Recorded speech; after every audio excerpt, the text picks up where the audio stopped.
Hey guys, want to welcome you back to another episode of Pistons Talk Podcast presented by FanDuel. I am joined by one of my favorite reoccurring guests on this show, Sean Murphy, credentialed NBA media member from Half Court. And I got to get this in here. New social media manager at the Legacy Sports Network. So congrats on the new gig, man. Hey, I appreciate you, sir. Got some new content coming around the corner, too, doing a whole lot of different stuff. And it's been really fun thus far. Got to meet Isaiah Thomas in the studio last week. That was absolutely bizarre. Been able to chop it up with our guy, Lindsey Hunter, as well as Tim Hardaway Sr. It's a lot of good people over there, and I'm excited to be part of the team. So, yeah, man. And dude, seriously, when I saw that you reached out and were like, hey, you want to come on? I was excited because, it feels like it's been a long time. We just looked back right before this, and the last time we did a pod together was game 3 of round 1. And oh boy, how much has changed in that much time. It's absolutely crazy. Yeah, I always say, everyone's like, it's so busy during the season. NBA offseason is nothing but content for podcasters like ourselves and content creators. There is something on the timeline every other day. Apparently, Matt Ishbia is like actually competent in getting guys under like cost control contracts. I was like, yep. Oh, like what is going on here? But we have such a jam-packed show for you guys today. There's so much going on in the Detroit Pistons space. We'll be getting into the Giannis Antetokounmpo Miami Heat, possibly a 3-team trade with the Pistons. Also getting into, there's a report from Mark Stein about Zach LaVine, Kobe White, and Isaiah Joe being linked to them. Trey Murphy, Isaiah Stewart is on the trade block. Seems like every other team wants Isaiah Stewart. Lakers have been kind of keeping an eye on Walker Kessler and Jaylen Duren, and we'll get into that. And final topic of the podcast, I thought it would be fun, is like, what can the Detroit Pistons learn from this New York Knicks championship? But Sean, let's get straight into this show. So obviously there's been a lot of rumblings about Giannis Antetokounmpo, the Miami Heat, and possibly the Detroit Pistons being that third team. What do you kind of think of just like the Pistons being a facilitator in a trade that I think is probably going to be the biggest trade of this offseason? It's always interesting whenever you are involved in a trade that is going to inherently make another team better as well, especially when you're helping facilitate, another, superstar player, not leaving your conference, but just going to a different power within your conference. Right. I think part of the bet is that bringing in Tyler Herro into the fold is going to make you better enough to where it won't, that cancels out the effect that Giannis has, if he does indeed go to Miami. And it's going to be interesting, for one, because obviously, there's a lot of different conversations. It seems like if Tyler Herro does indeed go to Detroit, it's going to be by the way of a Giannis trade, because I don't see Miami necessarily wanting to give up Tyler Herro unless they go out and get a superstar in return. And I think Tyler Herro is, a lot like a lot of players we've seen throughout the league, where he is extremely skilled, highly talented, has come up big for Miami really ever since his rookie year. But a lot of times, some of it just comes down to, really the last couple of years, he's struggled with health. Last year he only played in 33 games. He played in 42 games in 23, 24. So there's been times where, Herro struggled to stay on the court, but also even when he has been on the court, it's like he's been like the number 1 or number 2, scoring option in Miami alongside Bam. And I just don't think that's quite the role, quite the role for him. Whereas I think being in a system alongside, like a Cade Cunningham and having, like the best facilitator and the best, the best playmaker he'll play alongside probably since his rookie year when he played with Goran Dragic, in Miami. And, he's someone who is able to slash, who's an efficient shooter and who's effective, kind of in multiple areas of the court offensively, has played in 2 finals, is experienced in playoff, basketball, but also comes from a culture that has high standards and knows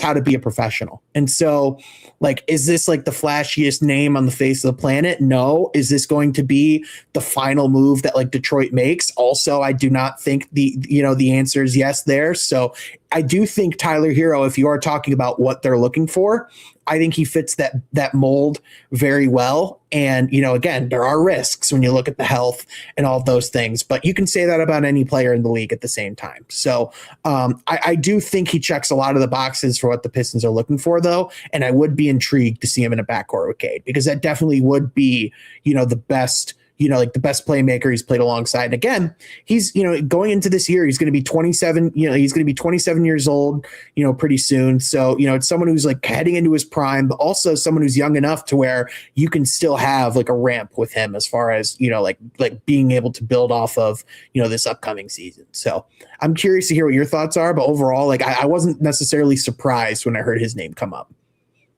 I feel like all the names that the Pistons have been interested or linked to me, I think he probably might be the cheapest from an asset and a player pool standpoint. And like you see all the mock trades, which there's a mock trade that Sports Illustrated posted that we're going to put on the screen in a couple of minutes. But honestly, when you kind of talk about the number 2 option, I think Tyler Herro does check a lot of boxes. And if you guys want to go back and listen to Trajan's press conference, which I know you were there, not the last one, but right after the season ended, he said, we're looking for more playmaking and we're looking for more, perimeter scorers. And Tyler Herro checks both of those boxes.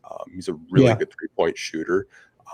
He can play with the ball in his hands. I think his playmaking is probably one of the most underrated parts of his game. I think from an offensive standpoint, he checks a lot of boxes. Now, defensively, that is an entirely different conversation. One could say that Duncan Robinson is a better defender than Tyler Herro. Tyler Herro is not a good defender. So there are risks with trading for Tyler Herro defensively. If you feel that like you can still kind of be like top 10, top 12-ish defensively with Tyler Herro in your starting lineup next to Cade in the backcourt, maybe, JB in this front office feel like they can kind of hide Tyler Herro in a sense where, Asar can switch, which I think it's going to be really taxing on Asar, not only trying to switch on whoever's trying to hunt Tyler Herro, but also trying to play weak side with Jaylen Duren. I feel like Asar is probably going to be gassed a lot of the time, but I do like Tyler Herro as a fit. I think when healthy, he's a really good player. I think he could be a true number 2. I think playing next to Cade Cunningham, to your point, like he hasn't really played with a point guard probably since like Goran Dragic. I mean, Jimmy Butler's not really a point guard, but he's a pretty good playmaker forward in his own right. A better passer than people give him credit for, but definitely, like if you talk about the quality of playmaking that Herro's played alongside with in his career, Cade's going to be the best, and it's not even close. And we saw how much of an effect that had for Duncan this last year, where he was able to just slide right into Detroit and be really successful right away. Oh, 100%. I mean, you've seen the players that have come to Detroit and have career years. Like, I know this guy's under investigation, but Malik Beasley comes to Detroit and has a career year from 3. Like, he still holds the franchise record for the most amount of threes in a single season. Like, I can only imagine, like, Tyler Herro having a similar effect of, making 200 plus threes next to Cade Cunningham in a backcourt. I think if you were to bring in, because to your point, defensively, obviously, that is not what Tyler Herro is known for, to put it kindly. And, I like you're talking about like schematically, like whether or not he would be able to be hidden. And like not to get too much into, because, this is the last topic of the show about like what we can learn from the Knicks. But like, if there is one thing you can say that the Knicks did do really well, it's hiding Jalen Brunson and finding the ways for him to still be effective on that end without being a total minus. So like, it's like, I think the bet that like the calculated bet that Trajan would be making in that light is if you were to have, say, like Asar Thompson alongside him and Cade, those are 2+ defenders, Asar literally being the best perimeter defender in the league. So, like as far as like being able to like plug holes and like, like probably like execute switches that, like 70% of wing guard combinations wouldn't be able to execute, you probably are going to be able to, because Asar can just close gaps that other players can't.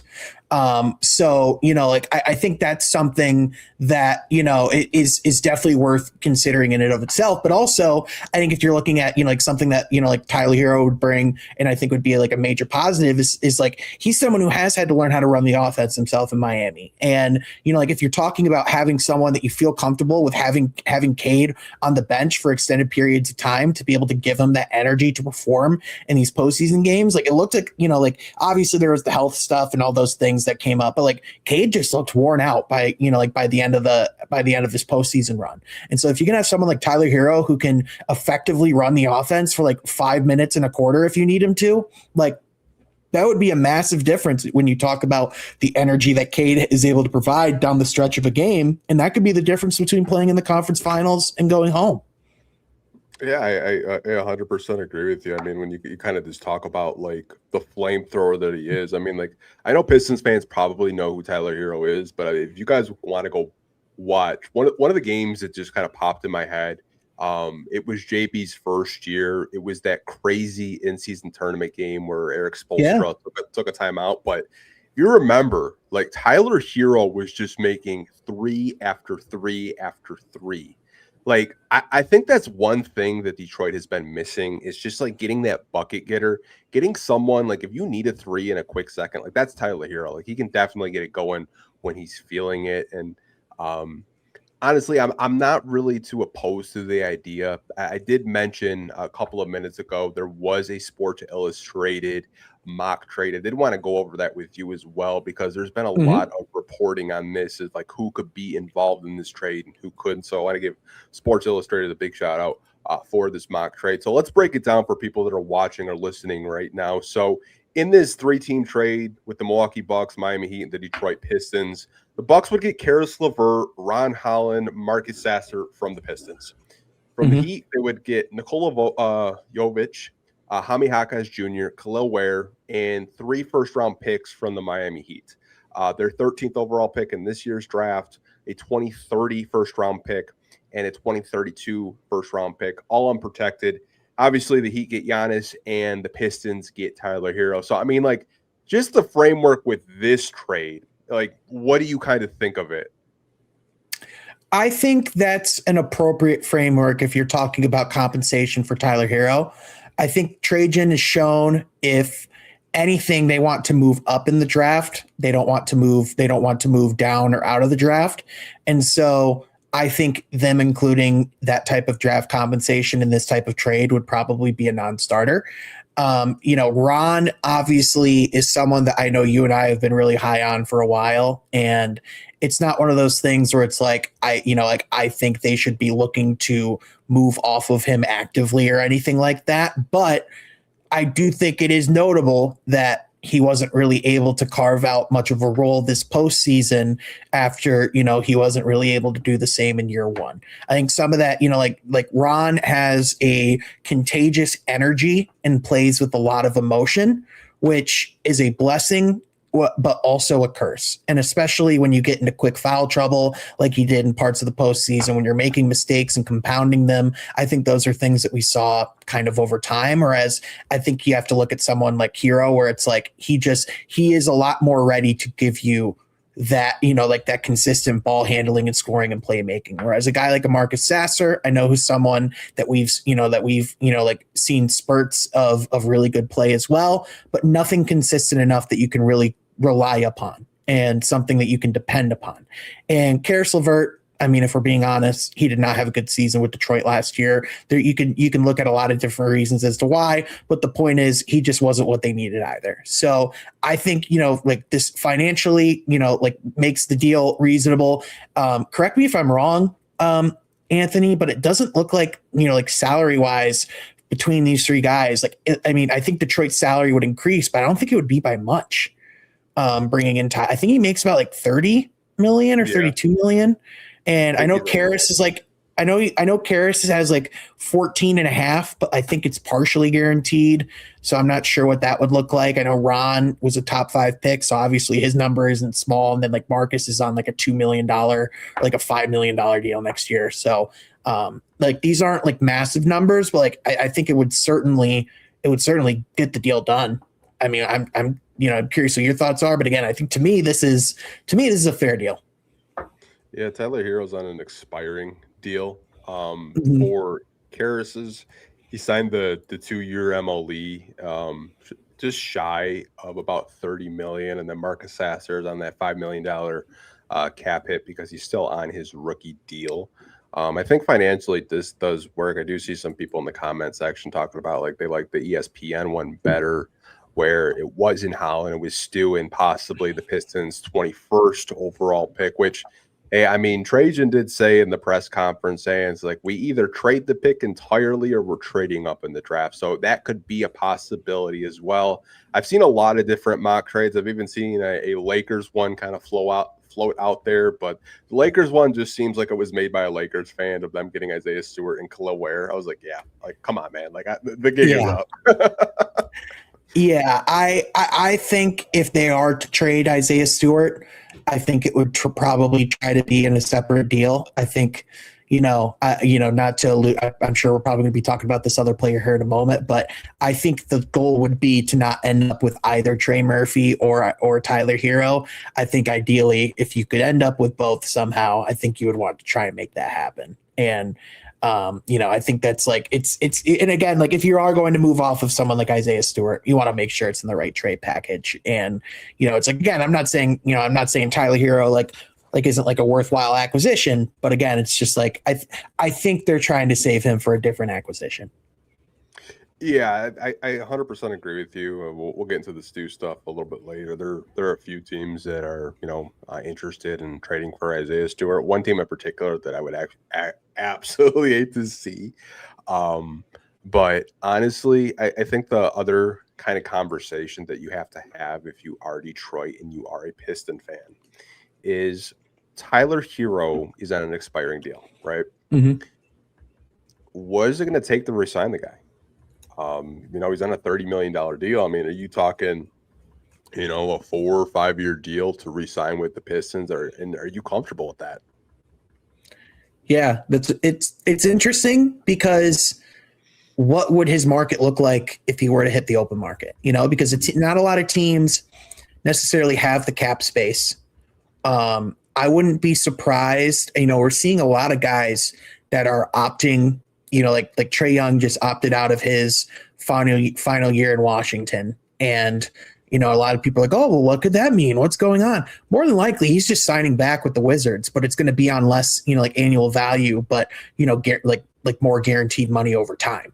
And so we're like with Tyler Herro, like I wouldn't be surprised if he were to like come back on like a 4-year, like, slightly over like $100 million deal or something that's like, slightly less or just right around the average annual value that he has. I don't necessarily see between the injury stuff and, just like getting up there in age, but also just the current way of the salary cap system.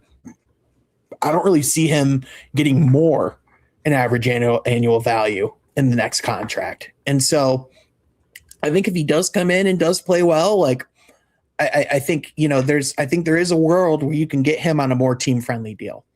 And so I think if there's anything like we've seen, like with Trajan and Michael Blackstone and like how they operate with like the salary cap is, with someone like him, like you probably don't even have to necessarily guarantee the entire thing. Like you can add some options or you can add some, partial guarantees on the back end. So I think it'll still probably be a triple-digit contract when it's all said and done. But like, I don't think his average annual value is going to be anything over like 20, 25 or 30 million on his next contract, unless he comes in and just completely, ascends to another level of Tyler Herro. But like, I think Tyler Herro is about what he is at this point. And you know what? That Tyler Herro would still be a really good fit on this Pistons team. Yeah, I agree. We got people saying, has a trade ever happened while you're live? Last time I was live with Sean, the Mark Williams trade got rescinded from the Lakers. Yep, that's right. it just, it's kind of funny. Like there was kind of like the thought beforehand of like, could you imagine if that happened while we're on the air? And it's like, it's probably not going to, but it is a fun thought. Would there be anyone else you want on the air with you other than me if something like that were to happen? Between you and Corey probably has a bigger beef with me than you because every time he comes on, it's just like football news, like football trades happen. He was just like, I can't come on your podcast anymore, man. Like, what the hell? It's like Brad Holmes is like, all right, it's time to make a move. Corey's live. Yeah. I do want to answer a question from Detroit Red.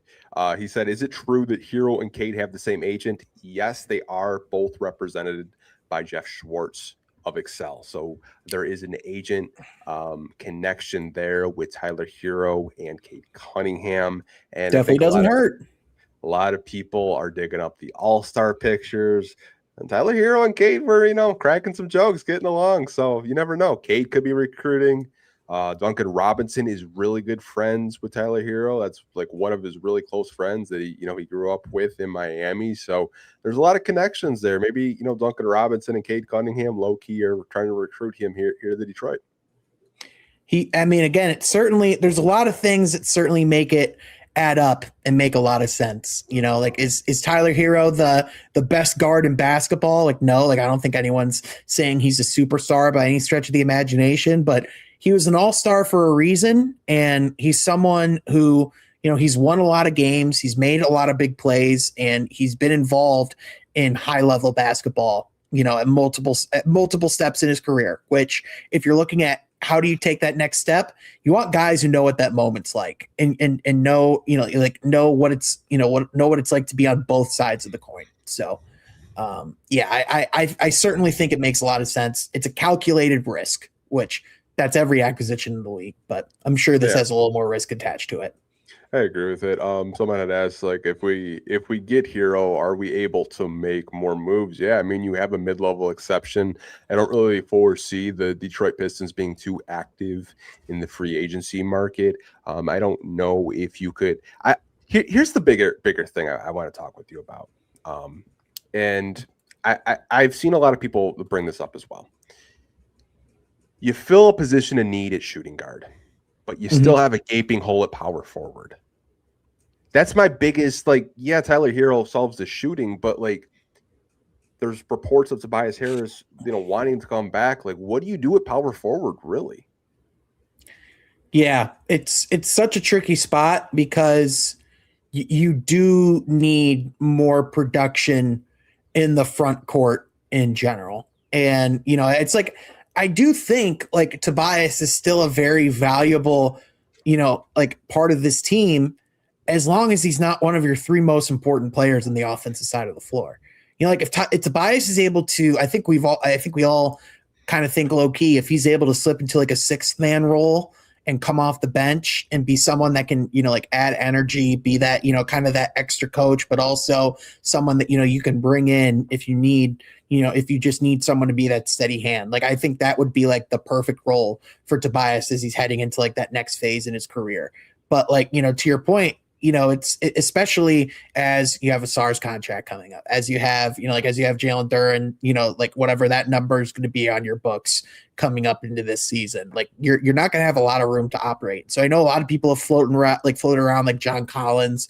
I'm sure, that's someone you can at the very least inquire about. It's not the worst option in the world. I will say if they do bring in John Collins, I was thinking about this earlier. I don't want to hear jack diddly squat from fans about how dumb of a move that was if it doesn't work, because I swear half of the people at my mentions over the last 4 years have been bring in John Collins. It's yeah. Oh, yeah. Oh, my bad. You're also one of those people. Yeah. So it's if it doesn't work, you can't be double Twagen. Who would have thought about bringing in John Collins? It's you dumbass.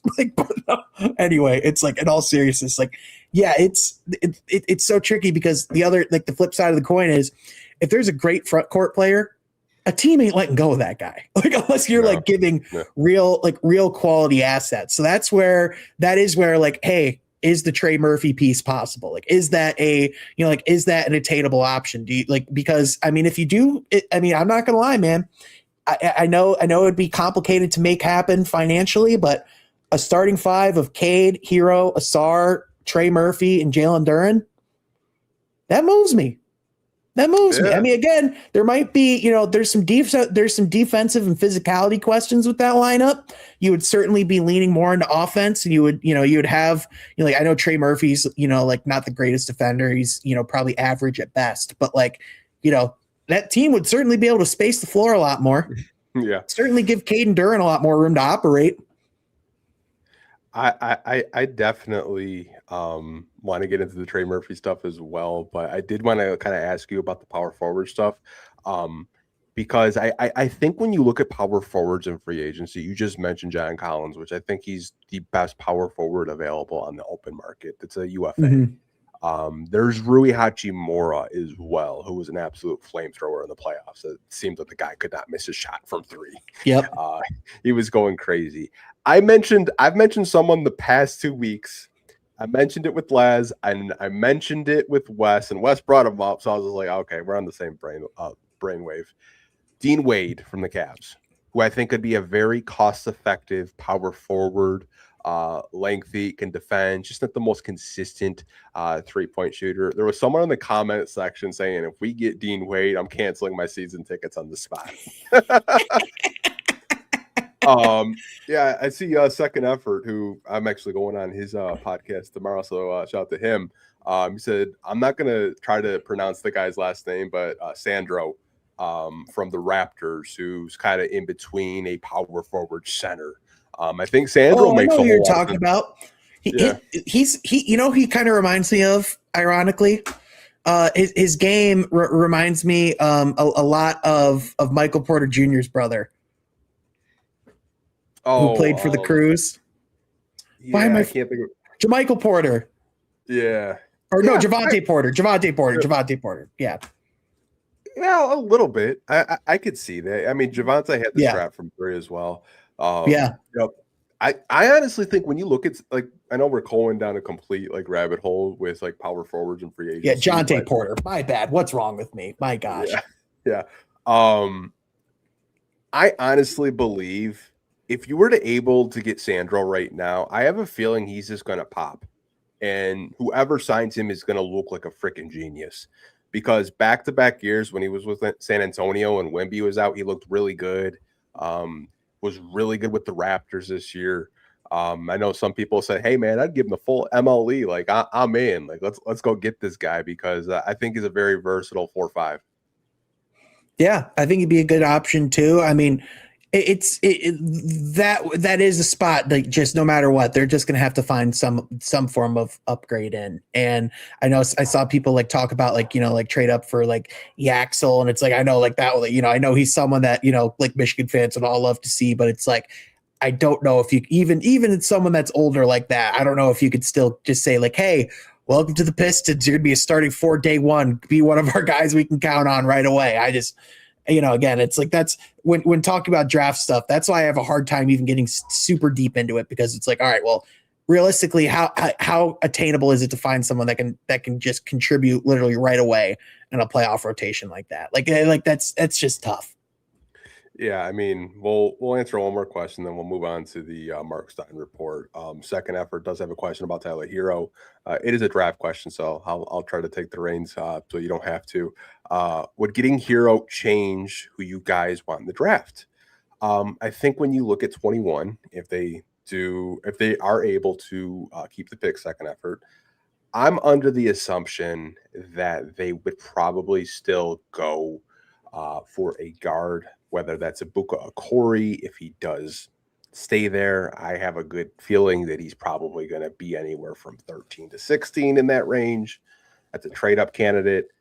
There's conversation about Bennett Sturts out of Iowa, who is a combo guard that can just shoot the crap out of the ball. There's Christian Anderson, who I really like, who is one of the best shooters in this draft. I think they still look for a playmaker. I know I've seen some people kind of float out the idea of like an Alan Graves, possibly. I don't really know if they're going to go for like a high-level role player at 21. I think they're looking for a guard that can, come off the bench and facilitate, because that's something that Trajan had talked about in his presser, his draft presser this past week about, looking for playmaking. And he said something you can kind of read in between the lines. He's just like, I don't know if there's going to be good shooters at 21.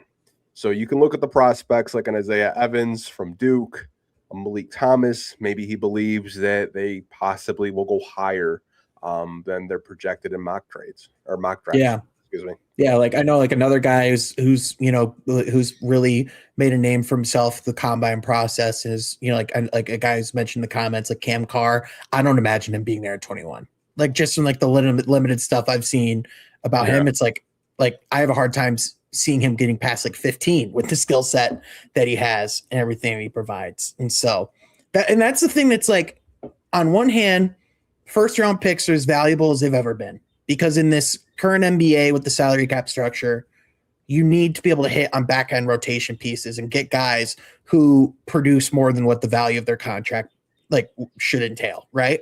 But on the other hand, with NIL, with the way that the current college structure is, you're seeing more guys elect to go back to college for another year because you can go be the guy somewhere and make just as much, if sometimes more money than you would being like a late end, like a late first round, early second round pick.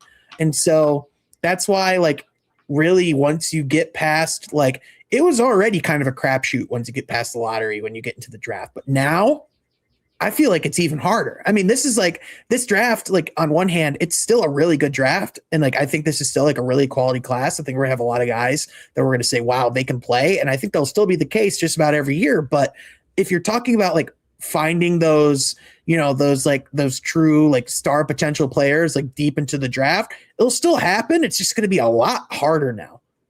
Oh, 100%. I still feel you can get a pretty good value prospect at 21. But to your point, yeah, NAL has just completely ruined it. I will say, if Ron is involved in a trade, there is a wing that I could see the Pistons drafting out of Texas. I could see them drafting Swain. He's a shooting guard, small forward type, similar size, 6'7", 6'8". Only knock on him is he just can't shoot, but he's a good he's a good defender. He's a good defender, man. Hit me with the 6'7". But did want to answer that question. But I mean, we talked about Tyler Herro for 30 minutes, man. Like that's just, we got a lot of thoughts on it. Yeah, I mean, it's once you start hearing names and you start thinking about like potential, it's just. This is the fun time of year because all you can do is just wonder and imagine what things can look like. And I mean, like just kind of closing off of this, we didn't really talk about again we kind of talked a little bit about his ability to like handle the ball, run the offense, Cade's off the court, but it's like this is yet another guy. He played with Bam Adebayo all throughout his career, so I feel like he's going to jump right in with Jaylen Duren and know exactly how to operate. And that's just yet another guy he's going to be able to like feed off of in the pick and roll. Mm-hmm. Yeah, I mean it's such a fun time to do content this time of year. I love doing podcasts during the off season because there's just so many different topics and so many different avenues we can go down. But we are going to stick with more reporting. This one comes from Mark Stein, and he had a report which I don't appreciate him and Jake Fisher. Jake Fisher, man, like these midnight leaks in reporting. Like I'm trying to go to bed, they're just like dropping the hammer with the news. So just dropping a Substack while you're with family or just when you're trying to get sleep. I'm telling you, it's like 12:30. They're like, yeah, let's just drop it now. But he had reported that the Detroit Pistons are interested in Zach LaVine from the Sacramento Kings, Charlotte's Kobe White, and Oklahoma City's Isaiah Joe. So I think the one name that everyone just looked at was Zach LaVine with like really big eyes because he's on a huge contract. But with this reporting, I kind of feel like it's in a similar conversation as Tyler Herro. Like a lot of these guys can, fill up the stat sheet with their 3-point shooting. Yeah, Zach LaVine is a name that he's one of those guys that's been floated around on and off for a long time, right? And when you look at, it's kind of funny because Zach LaVine is what Tyler Herro was like Zach LaVine like was Tyler Herro like 3 or 4 years ago, right? And like definitely with more pop and with more athleticism before some of the injuries and the age just kind of caught up to him. So he certainly was more burst to his game. But now in Sacramento, like isn't his salary like $47 million or something crazy like that? Like his if you were to get Zach LaVine, the only world that I see that making any sense for the Pistons whatsoever is if he's bought out, or if they are able to bring him back, like bring him in on some really team friendly deal, because the current numbers, like salary wise, because he's picking up that option 100%. Like that would, I just don't think that would be a number you'd want on your books, especially for not what you're getting in return. Yeah, I mean, he's going to be 31 going into the season. To your point, because you did mention the contract, player option, $48.9 million. It was reported this week. It was reported this week that he is intending to pick up that option, and he would be 29.6% of the cap. I will say, for Pistons fans trying to trade Zach LaVine in any type of trade machine, just know a lot of these teams, because free agency hasn't started, there are massive cap holes on everybody's roster right now. Like Tobias Harris has the biggest cap hold, I would say. Him and Jaylen Duren have huge cap holds on the roster. So it's really hard to make trades because we haven't really gotten to free agency and offseason. And that's part of why they actually moved off of Jaden Ivey at the deadline when they did, because that would have been another $25 million cap hold. So it would have been even harder to make any moves. And so like the Kings, the other thing too that's really difficult about them making a move, I believe they're in the second apron right now. When you talk about like going into the summer, like if they're not at the second apron, they're very close to it when you look at the salaries and stuff, because when they brought in DeAndre Hunter, that made their cap sheet only go up. You know, like they have Hunter, they have Sabonis, they have LaVine, they have DeRozan. They just have all these bad contracts. So it's like, unless they're just going to bite the bullet and waive,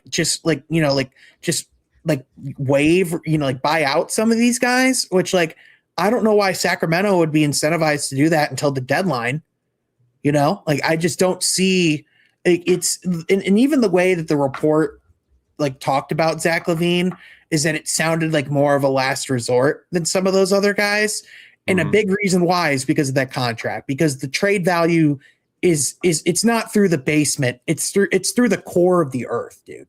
Like, I'm sorry. It's like, again, he's a good player, but for that money to get like a guy who didn't even average 20 points last year, I just don't see it. Yeah. I mean, to your point, like you can get up to 48 million. The problem with that, I will say, is you're including Isaiah Stewart, you're including Duncan Robinson, you're including Karis LeVert. For Zach LaVine? Yeah, like that. Like there's a point where like you can get up to $40-50 million. You can stack these contracts, but you have to have the conversation. Like, is Zach LaVine worth doing that for 1 year? Absolutely not. Yeah, I'm under the assumption like he's a really good player. I've seen the guy go for 50 and still lose a basketball game. Really good player, like really good offensive talent. But I'm more interested in the other names that Mark Stein had reported. Like I'm really interested in Isaiah Joe. Like from a marketing standpoint, Pistons could do numbers with that. But he's a really good freaking player, man. Like all the players at OKC, like the Aaron Wiggins, maybe Cason Wallace wants more of an offensive role. I mean, his comments were kind of like alarming. I know a lot of Pistons fans like, oh, could we get a Cason Wallace? Like, I look at OKC like Lou Dort's on a team option. Like, yeah, I think there's a lot of players on OKC that Pistons fans probably are looking at like, yeah, like this guy could definitely come in and contribute next to Cade Cunningham. Yeah, I mean, they're immediately going to be in the second apron this summer too. So, they're going to have to make some real difficult decisions. It's part of why they can't even keep all their picks, is because they're not going to have the salary space to do so. I do think guys like that you certainly have to look at. I do think Kobe White would make more sense too. And it's like these guys are like what those guys all have in common is that they would be way more cost effective and it would be a way more efficient to be able to bring those guys in. Then like Zach LaVine, that would very much have to be a last resort. You're going to have to figure some things out. You're going to have to get agents to convince teams to, just bite the bullet and just waive them off of your salary and just, take the dead cap. But it's like, again, I just don't think the teams are going to have the incentive to. And so, it's definitely not going to be just for the money straight up that he's signed for right now, because that you just don't want to bring on that, that type of contract. No way. I mean, I will say with the Kobe White, I think the name is worth mentioning, but I don't know. A guy that went to North Carolina, a guy that traded. He's going back to Charlotte.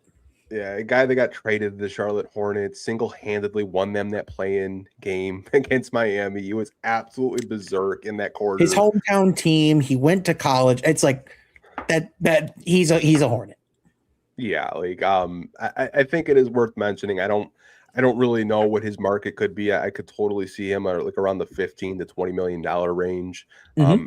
I think Charlotte has a lot of motivation to get him back in Charlotte, and they also have a couple draft picks coming up, so they're looking to get better as well. But Isaiah Joe out of the Zach LaVine, Kobe White, like that one piqued my interest because cost-effective guy, 40% from three, plug and play. Has this been a really high value role player?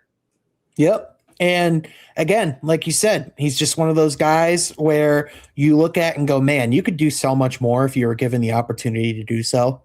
And it's just, he fits the bill of everything that you want out of like that, that backcourt type of player in this league. He's not the biggest guy on the planet, but he can shoot the lights out. You can handle the ball. You can trust him on the floor. And again, a guy, if you want to talk about a guy who's been in a lot of high pressure situations, Oklahoma City's played in some high level basketball these last couple of years. So 100%, man, 100%. But glad we could kind of just like both agree. Like, yeah, Zach LaVine at 48. Like, we're good. Yeah, that would be like Mount Rushmore of worst decisions Trajan can make this summer. Like, just let's bring in $48 million Zach LaVine. Let's go. Let's ride. Like, no. Yeah, I mean, maybe 2 years ago when Troy Weaver was here and they tried to get that deal done, maybe. But I just don't think this iteration of Zach LaVine would make much sense for this team that has, bigger aspirations of getting out of the second round. Like they want to be, competing for championships in the East now that they know, like, obviously they know what they have in Cade, but I think there's way more pressure now for them to actually like get him more help in the playoffs. Yeah, and especially when you look at the teams that are going to be taking, like we expect Indiana to be, like at the very least competitive again next year. Like if Miami does indeed go get Giannis, they're going to certainly, think that they have a real shot, to be competitive. The Knicks, as long as their core is healthy, they're certainly going to still have a shot to like contend to the East. And then obviously Boston, like Boston isn't going to be looking to, like they're never going to be looking to have a down year. So, not even just because of what we saw, from the West, like the East is getting more competitive too. So you can't, even if they went out and like had this insane run this year, like you can't rest on your laurels in this league anymore. Absolutely not. Absolutely not. Before we do get into the Trey Murphy talk, one of our segments that is sponsored by FanDuel, we were just talking about the Eastern Conference, and like they already have future odds out, which what really pisses me off. How is Boston number one? How is Boston number one? Like it pisses me off. All these future bets, they have Boston is number one. Like, are they getting Giannis? Like, why? Because Jaylen Brown and Jason Tatum are going to be healthy. Like, right? It's just infuriating. Pistons are a plus 750. The defending champs, mind you, who they might lose Mitchell Robinson plus 260, but man, it's the Boston thing. This like it irks me as a Piston fan every time I see anything. I mean, I understand because of the fact if you're just going off of like, hey, historically speaking, who's been the best team in the East?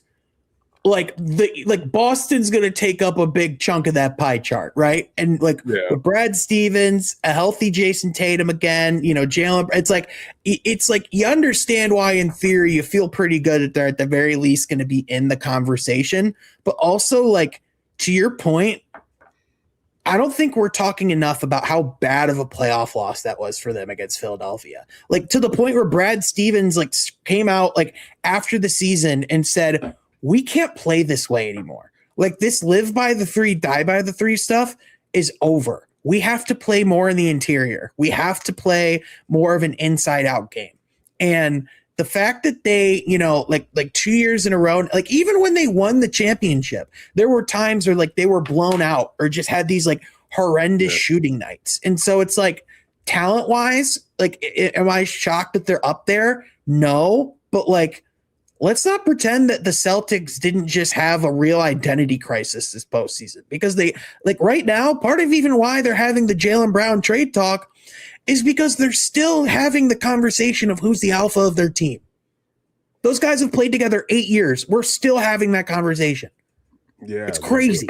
Jaylen Brown's like, this is the most fun I've ever had. I was just like, he's going on stream, just like, in case you guys haven't heard me clearly enough, I like playing this way a lot more than I have in the past. It's like, all right, dude, you're trying to say there's nothing between you and Tatum, but the way you talk surely doesn't make it sound that way. Yeah, I mean, listen, like, I thought you made a really great point of like the way that Boston just hoists threes. The way they built their team, it felt like they knew if they wanted to win a championship, when they got beat by Golden State, they're like, we just have to, try to match up with them. Or not by, I'm trying to think, was it Golden State that beat them? Yes. Okay. Yeah, that was when Steph and Draymond got their last ring. That was when Jordan Poole was still on the Warriors. That was like 20, I think that was 22. Yeah. Or 23. I felt like the past couple of years, they just were trying to build a 3-point juggernaut team. And to your point, like, their biggest weakness is in the interior. I mean, like, no disrespect, we love Luka Garza on Pistons Talk Podcast. Shout out to Frank Garza. But, like, they obviously need to upgrade the interior big time. Like, they need a real center. Like, that's why Philly was able to just bully them, because they had a little bit of a healthy Joel Embiid during that series, and it was just barbecue chicken in there, man. Yeah, and Neemias Queta is like one of the best stories in hoops when you look at like his, like his ascension and what he was able to do in Boston. Like, even him being your best center in, like in a conference like the East, where you do have guys like Duren and like Embiid when he's healthy, Karl Anthony Towns, like there's a lot of guys that can just take advantage of that rotation room right now. And so, like I again, unless, like, I know a lot of these odds are based on where the money's going, and I understand why fans, are going to instinctively say Boston's going to be the team to beat. But at the same time, like, the only way that they're going to really be the favorites in the East is if they go out and have this like crazy, like phenomenal summer, which like financially, I don't really know if they're in the place to do either.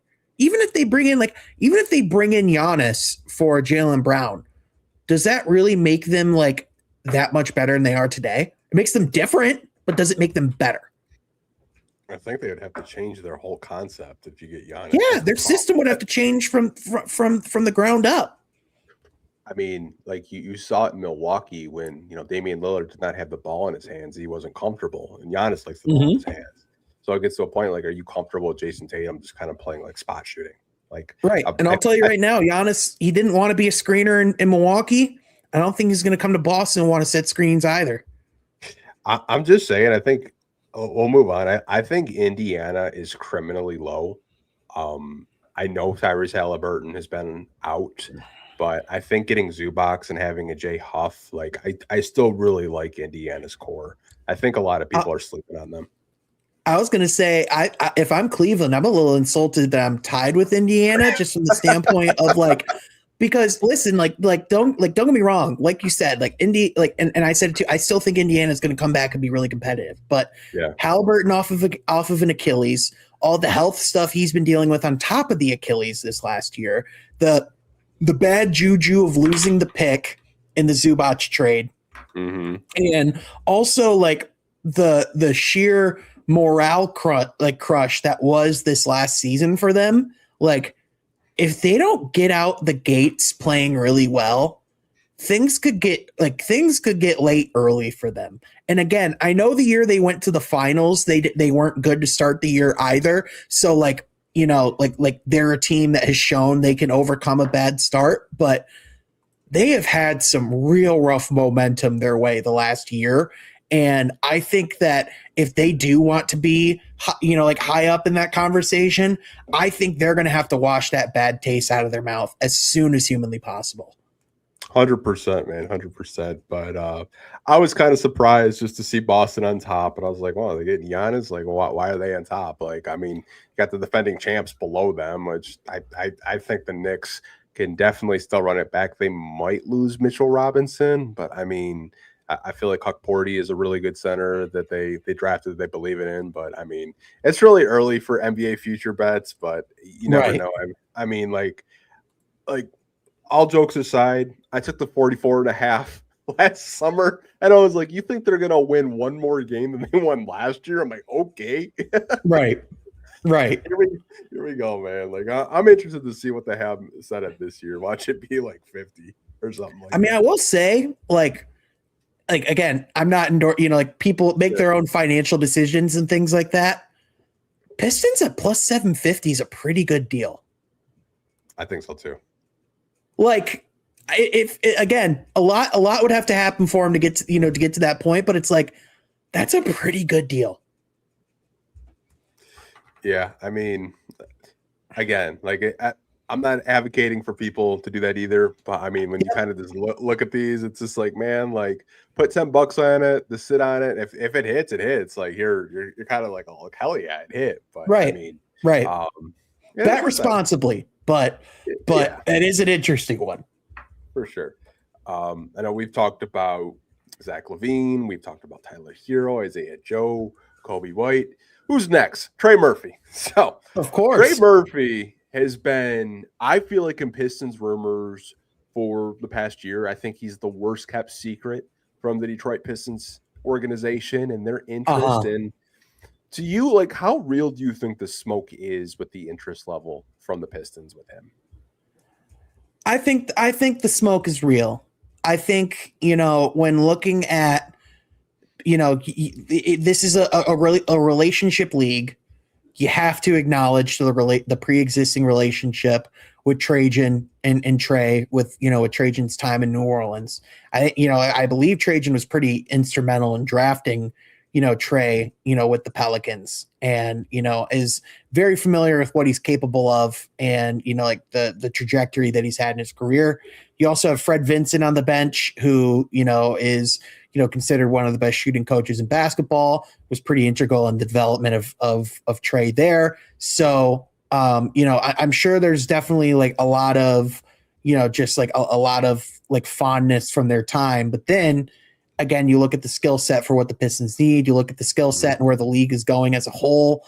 I mean, Trey just checks every single box, right? Like he, like when you look at what the Pistons, like when we look at what the Pistons are looking for, someone who can shoot the ball, someone who, he's not necessarily someone who is going to consistently put the ball on the floor and create a ton of offense for himself, but he's someone who certainly, is able to do that at times. And he's very much like that kind of like Mikal Bridges type player where you can kind of fit him in wherever you need him. He's kind of like a Swiss Army knife, kind of like a jack of all trades, and then the other thing too is the salary really makes it doable because, this upcoming year in the 26-27 season, he's set to make $27 million, and then the last 2 years of his contract are at 29 and 31 respectively. So it's certainly something that's doable. The question would just be, what would you have to give up to get him? Because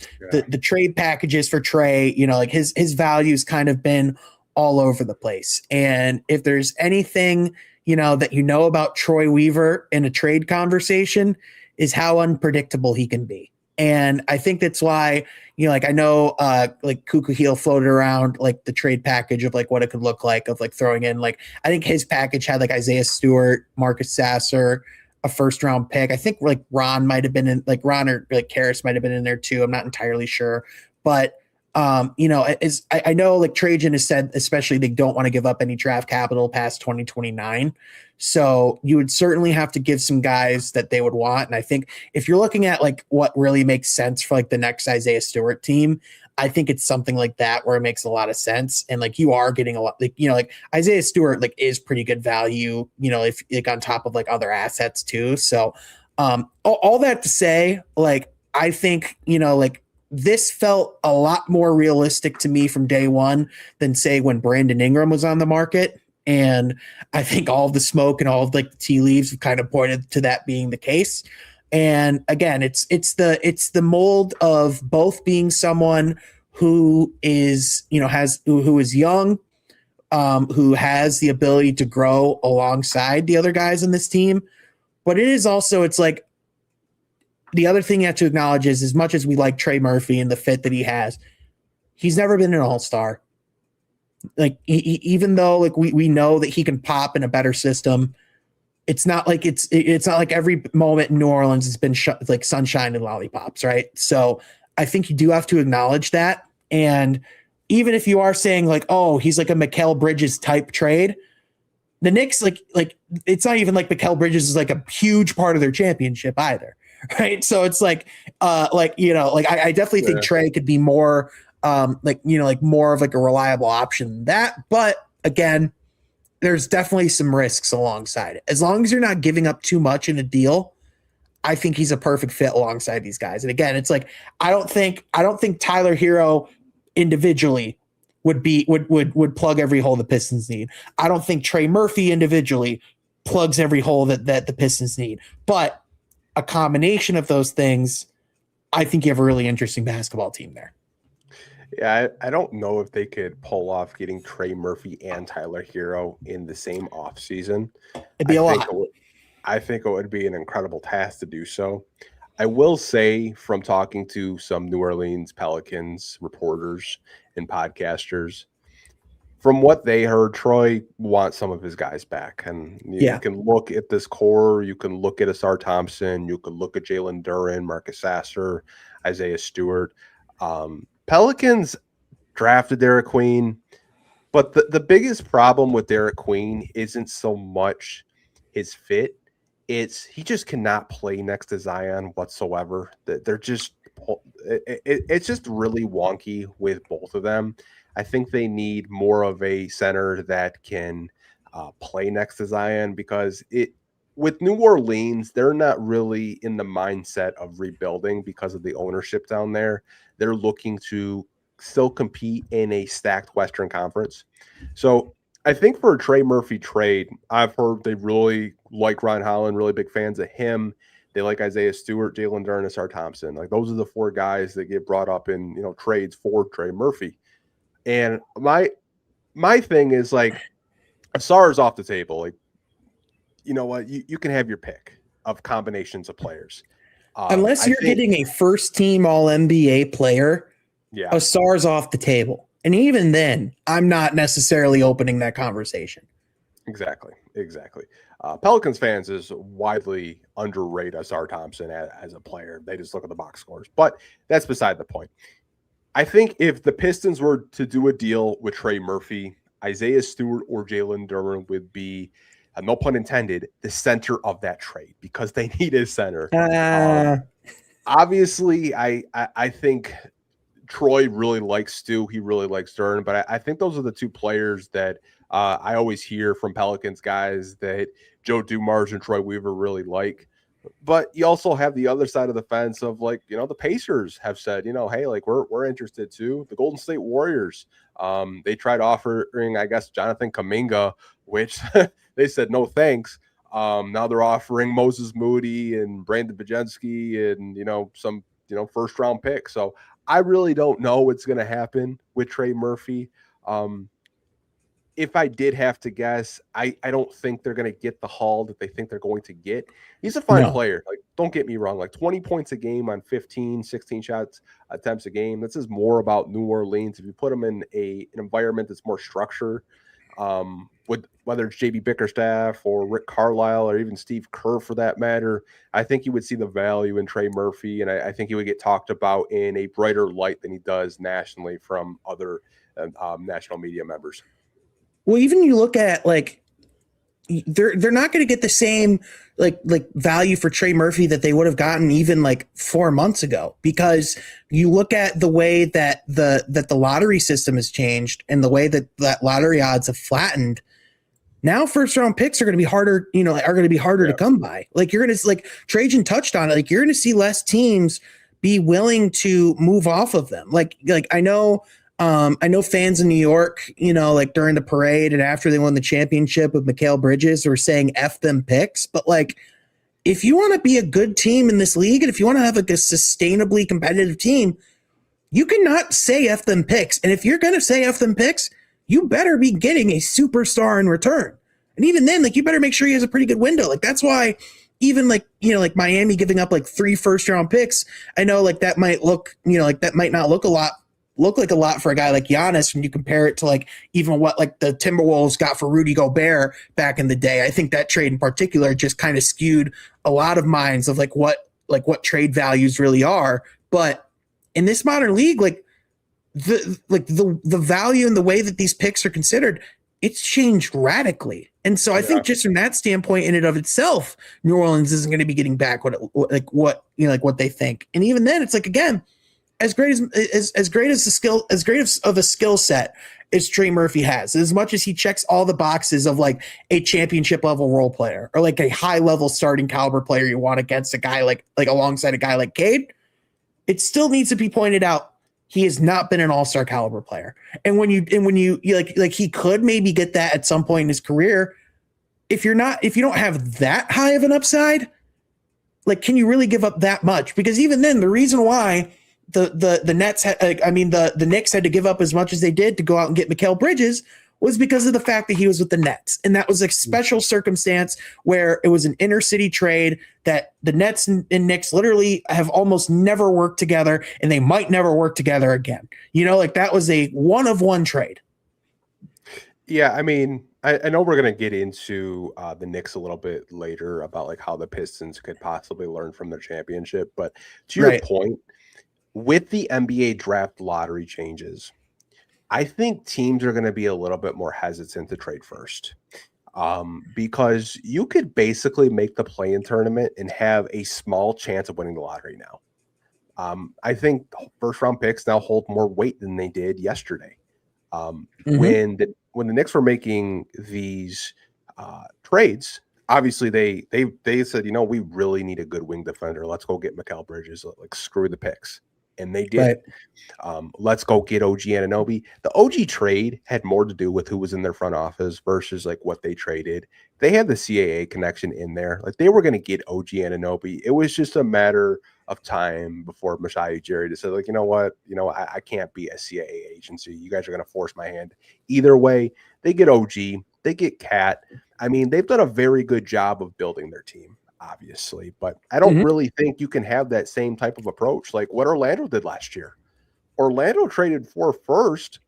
I don't think if Orlando were to do a Desmond Bane trade right now, they wouldn't include 4 first because of this new lottery system. I don't really think you're going to see teams include multiple first in trades just because of this new lottery system, which I think is terrible. And I think it actually makes the play-in tournament a little bit less. I think teams will be a little bit more less inclined to try to make a play-in tournament just because, hey, maybe we have a 3 or 4% chance of possibly winning the lottery. Yeah, I think, you can still make the play-in tournament and still be in the lottery. Like, if you don't necessarily make it out of the play-in, I think there's still, I could see a world where it's like, well, we don't really like gain a whole lot of having the best overall odds compared to what we used to.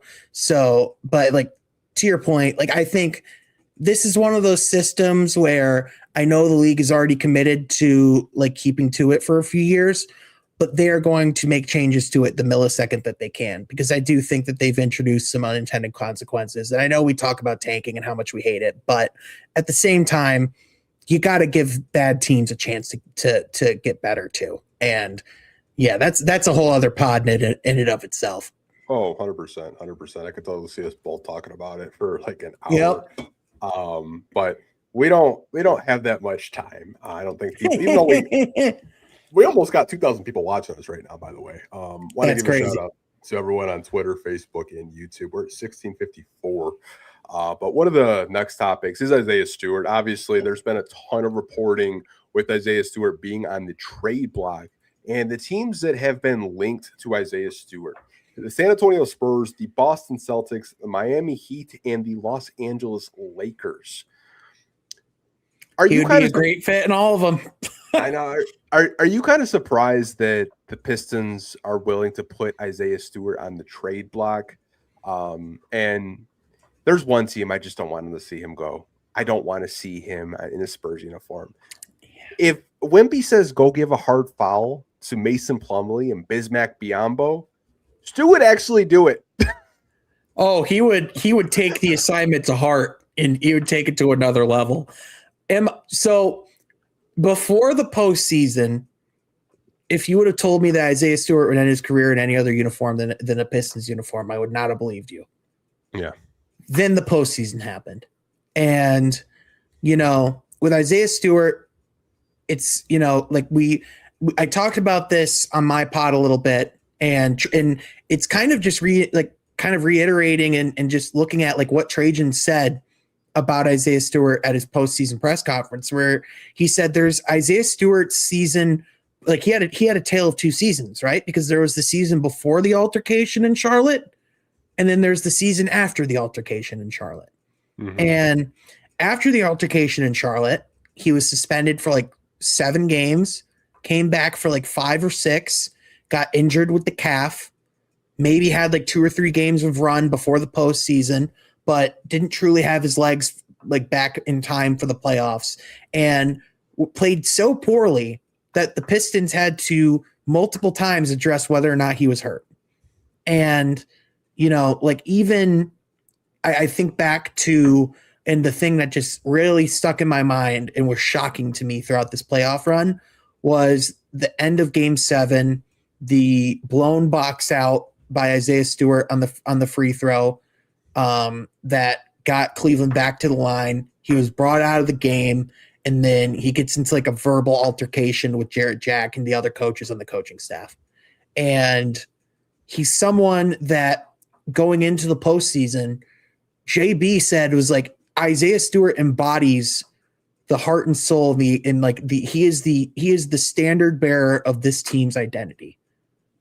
And then for him to essentially be played out of the rotation with how things went in the postseason just felt like it felt significant, right? And you don't want to, you try to not read too much into those things, because some of it was just Paul Reed was coming in and was kicking ass and was playing some of the best basketball of his life. But part of it was also the fact that Isaiah Stewart was just bad throughout the majority of this postseason. He had one game where he had like 7 or 8 blocks in Orlando. I think he legitimately had 1 block after that the rest of the postseason combined, which for someone who is among the elite rim protectors in the league when he's at his best, to be someone that teams were like willingly challenge, throughout like in the interior is just something that was tough. And again, I'm not saying that this is who Isaiah Stewart is and who he's going to be throughout the rest of his career, but in the most important postseason run of his life, Isaiah Stewart just did not play well. And again, that really was his first postseason run too, because, the year before he wasn't really, he was out for a lot of that postseason run with the Knicks. Like he only played in the first game. I think even then he only played in the first half in round 1 last year. So all that to say, the Pistons have, they're about to pay Jaylen Duren. We've already talked about, we've talked a lot about how they have a really deep center room. And if anything, they have too deep of a center room, because you don't normally get that level of production from your third big. And with Isaiah Stewart only having 2 years left in his contract, with Paul Reed being on a lot more of a team-friendly deal, people are like, well, why do you extend Paul Reed? It's like, well, now, there's a pretty clear delineation as to why, because Paul Reed is someone where if he plays at that level, he is more than capable of being your backup big. And if Isaiah Stewart is a chip that you can use to get significant improvement in areas that you need to, then that is absolutely something you should explore.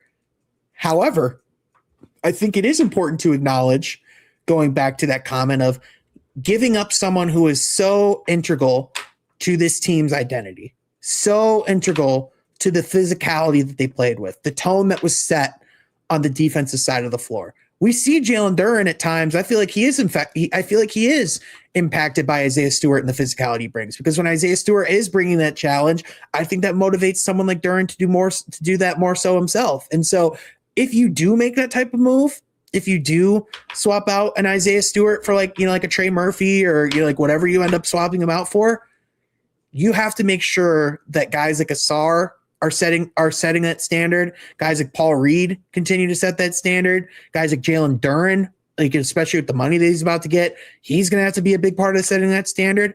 Like if Pistons move off of Isaiah Stewart, they have to make sure that they're not moving off of their identity either, because that was a big piece of what he played. I 100% agree. I think if you watch the playoffs, that 8-block game he had against the Magic is the same game that he hurt his knee. Mm-hmm. And I remember Cody Davis writing a story because people really questioned, is he healthy? Because in that Cavs series, he was blowing box outs. I know exactly what play you mentioned. He's at the free throw line, didn't box out, and the Knicks were able to get to the free throw line 2 more times. Cavs. Yeah, Cavs. I'm sorry. I see this Knicks fan like just going at it with Pistons fans right now, and I absolutely love it. Pistons fans are just I feel like Pistons fans and Knicks fans, like, they probably have some of the most toxic conversations, like just back and forth. Like, I'm just reading some of these comments, and it's getting personal in the live chat. 100%. Right now. I'm staying out of it. I'm just letting them fight. But the Cavs series where he did blow out a couple of the box outs, and I saw like Stu kind of yell at Jared Jack and JB, and he didn't get any more time in that game whatsoever.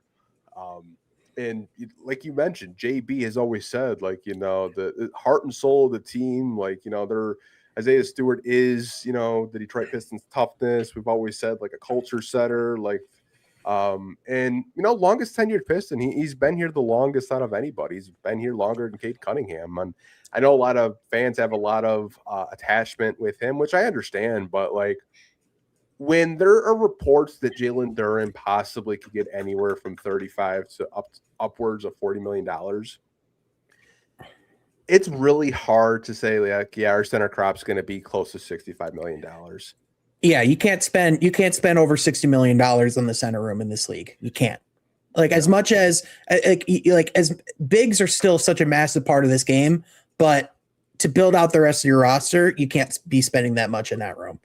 And again, like, I don't question that the front office and the coaching staff are still in lockstep. I do wonder if this could be, though, the first delineation and opinion that they have, in the sense of JB has said, and I remember because like one of the things I asked him was like, how much do you enjoy going to war with Isaiah Stewart night in, night out? And his answer was, it's one of my favorite things I get to do. And I imagine that even though JB could very well understand why they would have to move off of someone like Isaiah Stewart, I'm sure it's not something he would be thrilled about. Unless, again, you're getting an absolutely awesome player in return that definitively makes you better, that plugs, it's like, that's why it's like, okay, if you're going to do it, it would have to be someone like Trey Murphy, where it's like, for a fact he's plugging a hole in this team that would make them better. And that has been, something that really needs to be addressed. But it's like, if you're just moving them for the sake of salary, then that's where like fans would have a right, to like have some say. And so that's why, like, when you do look at like, okay, who could be the trade partners? What could be the trade package? All those different things. I don't really know what San Antonio has to give up outside of draft capital that would really be like super interesting for Detroit. I mean, like, I know like Devin Vassell would certainly be interesting. They definitely have a surplus of guards. They got to open up some room for Dylan Harper somehow. I certainly would be intrigued by that. Like Boston, I'm sure like they, like you could look at like Sam Hauser or, get Eric Vincent's favorite player, Derek White, in the building.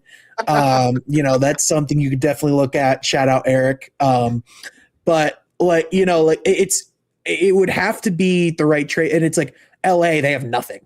I mean, they have nothing. Like they have nothing to trade. Like that would be of any interest to anybody. So, unless you want to play some Connect 4, which, no. I'm good. I'm good. Yeah.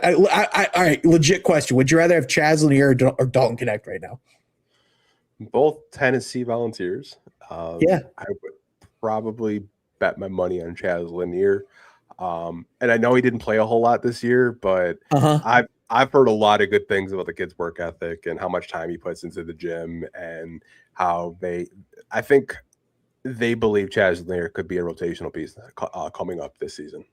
And I think Chaz very well could be too. But how depressing is that for Dalton Connect, to where it's like a few years ago, you probably like people were like, "Oh, Dalton Connect's the one." No, he is not.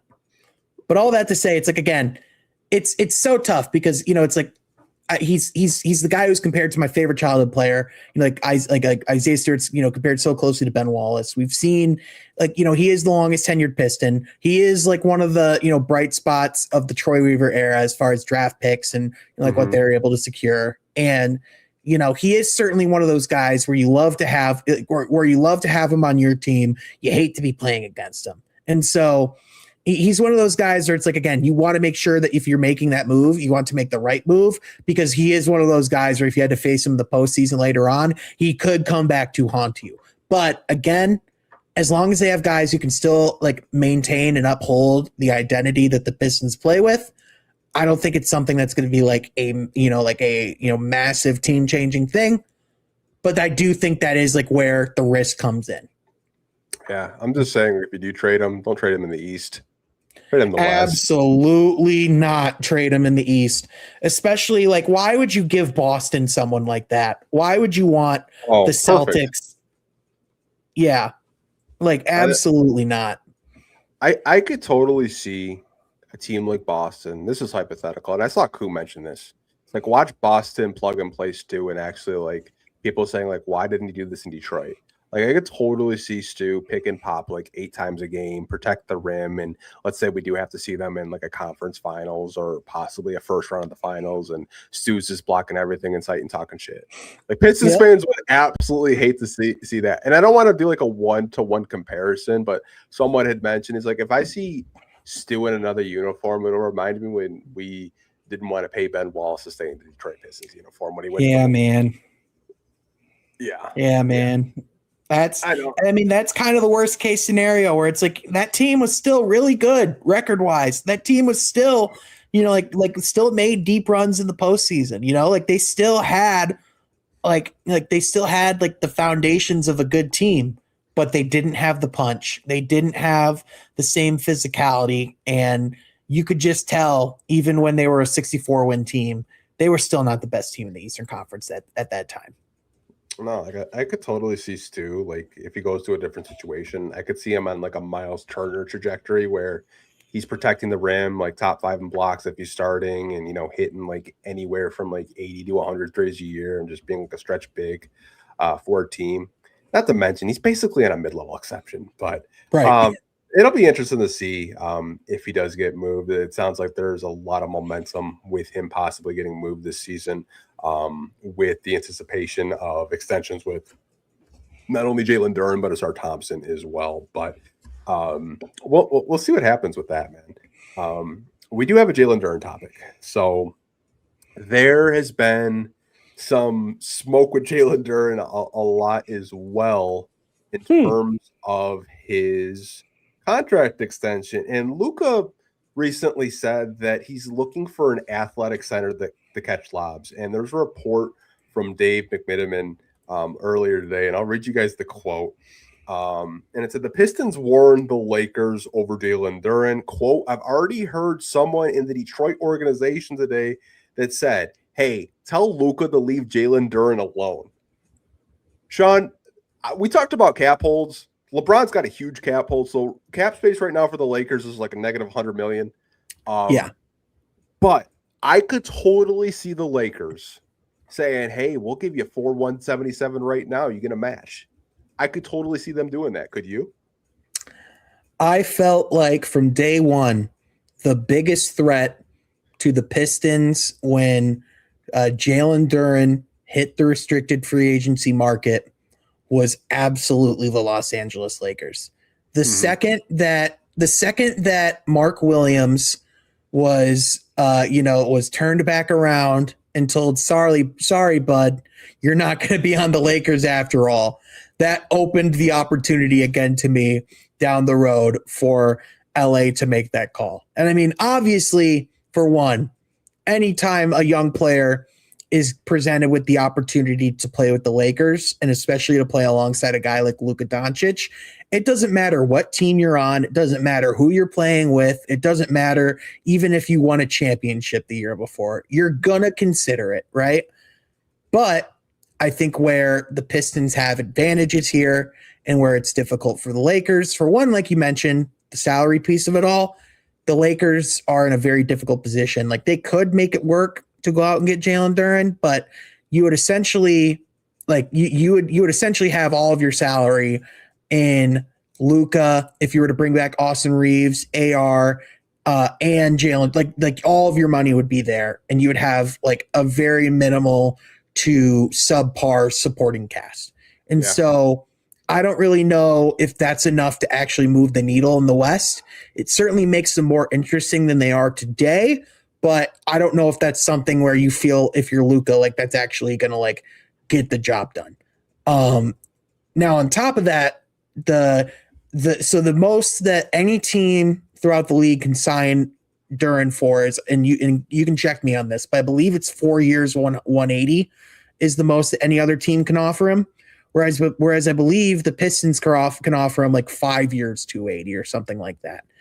They essentially have $100 million more that they can offer him. And so I think in part, this is the Pistons with this quote saying, hey, don't even bother. We're looking to bring him back. I think in part it's them saying we're getting a deal done with Jaylen Duren, and they've been adamant, publicly as well, that they want Jaylen Duren back. Like, this is not a matter of whether or not he's going to be back in a Pistons uniform to them next year. It's just a matter of how much. And so even looking at all of these things, I still think there's a world where I don't know if Jaylen Duren is going to get $200 million on the next deal. I certainly think you could be approaching $200 million, but I do think there's a world for him to still get more than what he could get from the Lakers, the Nets, or the Bulls. Again, I think Jaylen Duren is one of those restricted free agents that actually can generate a market, that actually can get offer sheets, because he is a modern big who would fit all of these teams very well with what they're looking to do, right? Like he would certainly up the floor of the Bulls. He would certainly make the Nets more interesting, and the Lakers, he would be dramatically better than any other big that they have on their roster right now. But the Pistons still can offer him more money. I still think fit-wise, this is still the best place for him to be. I think Jaylen Duren's one of those guys where I think Detroit just fits him perfectly. And I believe, it's like, I know it sounds like lip service, and a lot of times it is lip service when a guy's like, oh, I want to play here for my entire career. But I do believe that there is a genuine connection between JD and Detroit. And, I just, even after the difficult postseason run he had, I still think there's a lot of reasons to believe in what he can be going forward. So I think this is really the Pistons saying, hey, don't even bother, because we're bringing him back. It's just the matter of what that negotiations are going to look like. And it's nice that people thought that they were going to actually get a sense of that from Trajan at the press conference. But right. I texted like my aunt actually texted me earlier today about like, hey, how are those contract negotiations going? I'm like, Trajan isn't going to tell us. Like I said, Trajan would he's probably won like a poker championship in his previous life. Or in another world, he's a World Series of Poker champion, because that dude is good at holding his cards close to the vest. But at the same time, I think he's someone that sees the value in taking care of their guys. 100%. I did want to put this graphic on the screen while you were talking. Now, I did look up through Bobby Marks. The most teams can offer is a 4-year contract worth $177 million, and the AAV on that would be 44.2 to be exact. The Detroit Pistons can offer him 1 more year, so 5 years, and a max contract extension for Jaylen Duren would be $287 million. But I think we can both agree that Jaylen Duren is not going to get paid more than Cade Cunningham on this basketball team. No, I do think if you're the Pistons, if you can keep him under $200 million, just take the win while you can. This was a season where he made third team All NBA. This was a season where he was an all-star, a real all-star, not a pity all-star like our last center that made an all-star team. This was a guy that upped his scoring average by quite a bit on dribble drives and getting to the free throw line. You did have a chance to sign him last offseason. I know we talked about it several times, like, get it done because it could get expensive. If he has a good season, and he had a great season, obviously the playoffs was a huge disappointment. I think all Pistons fans can agree there. But when I saw this quote today, you said just don't even try. I honestly think the Pistons are sweating a little bit personally, because this seems like a Laker type of move where they know that people want to live in California. They know that playing with Luka or playing with LeBron, like, who's to say LeBron can't take a budget cut for 1 year? Who's to say, like, hey, LeBron, we know that you've been a max player your whole life. Like, let's say LeBron takes a $15-20 million, pay cut. Like, they could make it work financially. Chicago scares the crap out of me because they don't have a front court and they have the most cap space. They could just say, like, hey, like, well, we'll go after Jaylen Duren. There's even a report that if the Pistons get cold feet on an offer, the Nets and the Bulls would be the two teams that would have a bidding war of trying to go after him as well. I agree with you. Like, it's definitely like there is enough of a market here to where it's going to make the Pistons sweat at least a little bit. But at the same time, I just think the reality of them being able to sign him for less than even the max of what other teams can offer him, I just don't think that reality is just very realistic. Right. Yeah. And so I think, like, if they are going to bring back Duren, it is going to be for a big number. It is going to be a significant contract. I do still think it's probably going to be more than these max offers, but I think as long as you can keep it close or under 200, I think you still feel pretty good about where you're at, because it still gives you at least enough room to be able to operate. Yeah. I mean, if you can get them like 190, 195, I think you're happy as a Piston fan. If it gets in the 200s, then that's just like, man, like, that's going to be really hard to build a team around Cade. And then you also have to consider Asar Thompson is extension eligible as well, and like, what are you going to do there? There's reports that he could get 30, 32, possibly 35 million just of the all-world defender that he is, like, kind of similar to Jaden McDaniels in a sense, but possibly more. So I mean, I think the Pistons have a lot of decisions that they're going to make with these contract extensions this summer. Yeah, this is, we've talked a lot, over the years about like how important a lot of these summers are. And this is like the first summer where it feels like Trajan is truly going to, like, open up his playbook and, for lack of better terms, like, start to really form the team in his image truly. Yeah. And, I think we're going to find out a lot about, like, his creativity and like what aggression level he's at, and, just like how much he truly believes this team can do into next year. And, at the very least, like, I envision this team looking pretty different a month from now. The same here. I see this team being more constructed in a way where you don't really question a secondary option. And I know so many people in Detroit, just not Pistons fans, are waiting for a Detroit team to make a big move, especially with, like, Brad Holmes not really, putting draft picks or players that he's drafted on the table to trade.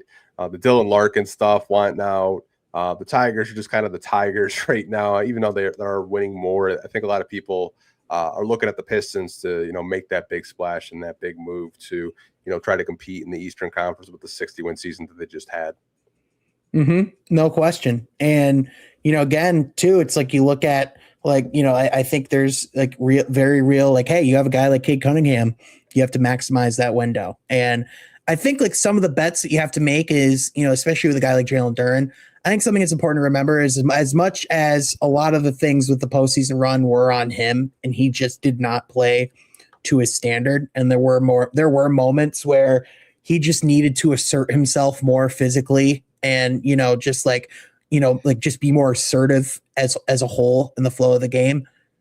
A lot of the struggles that he did have in the postseason did also come down to the blatant flaws this team had offensively and just the total lack of spacing. Like the fact that there weren't enough guys for defenders to have to be concerned about on the perimeter to allow them to swarm and blitz Duren when he was in the paint. Like that's not a 100% Jaylen Duren problem. That's something that has to be addressed from the front office.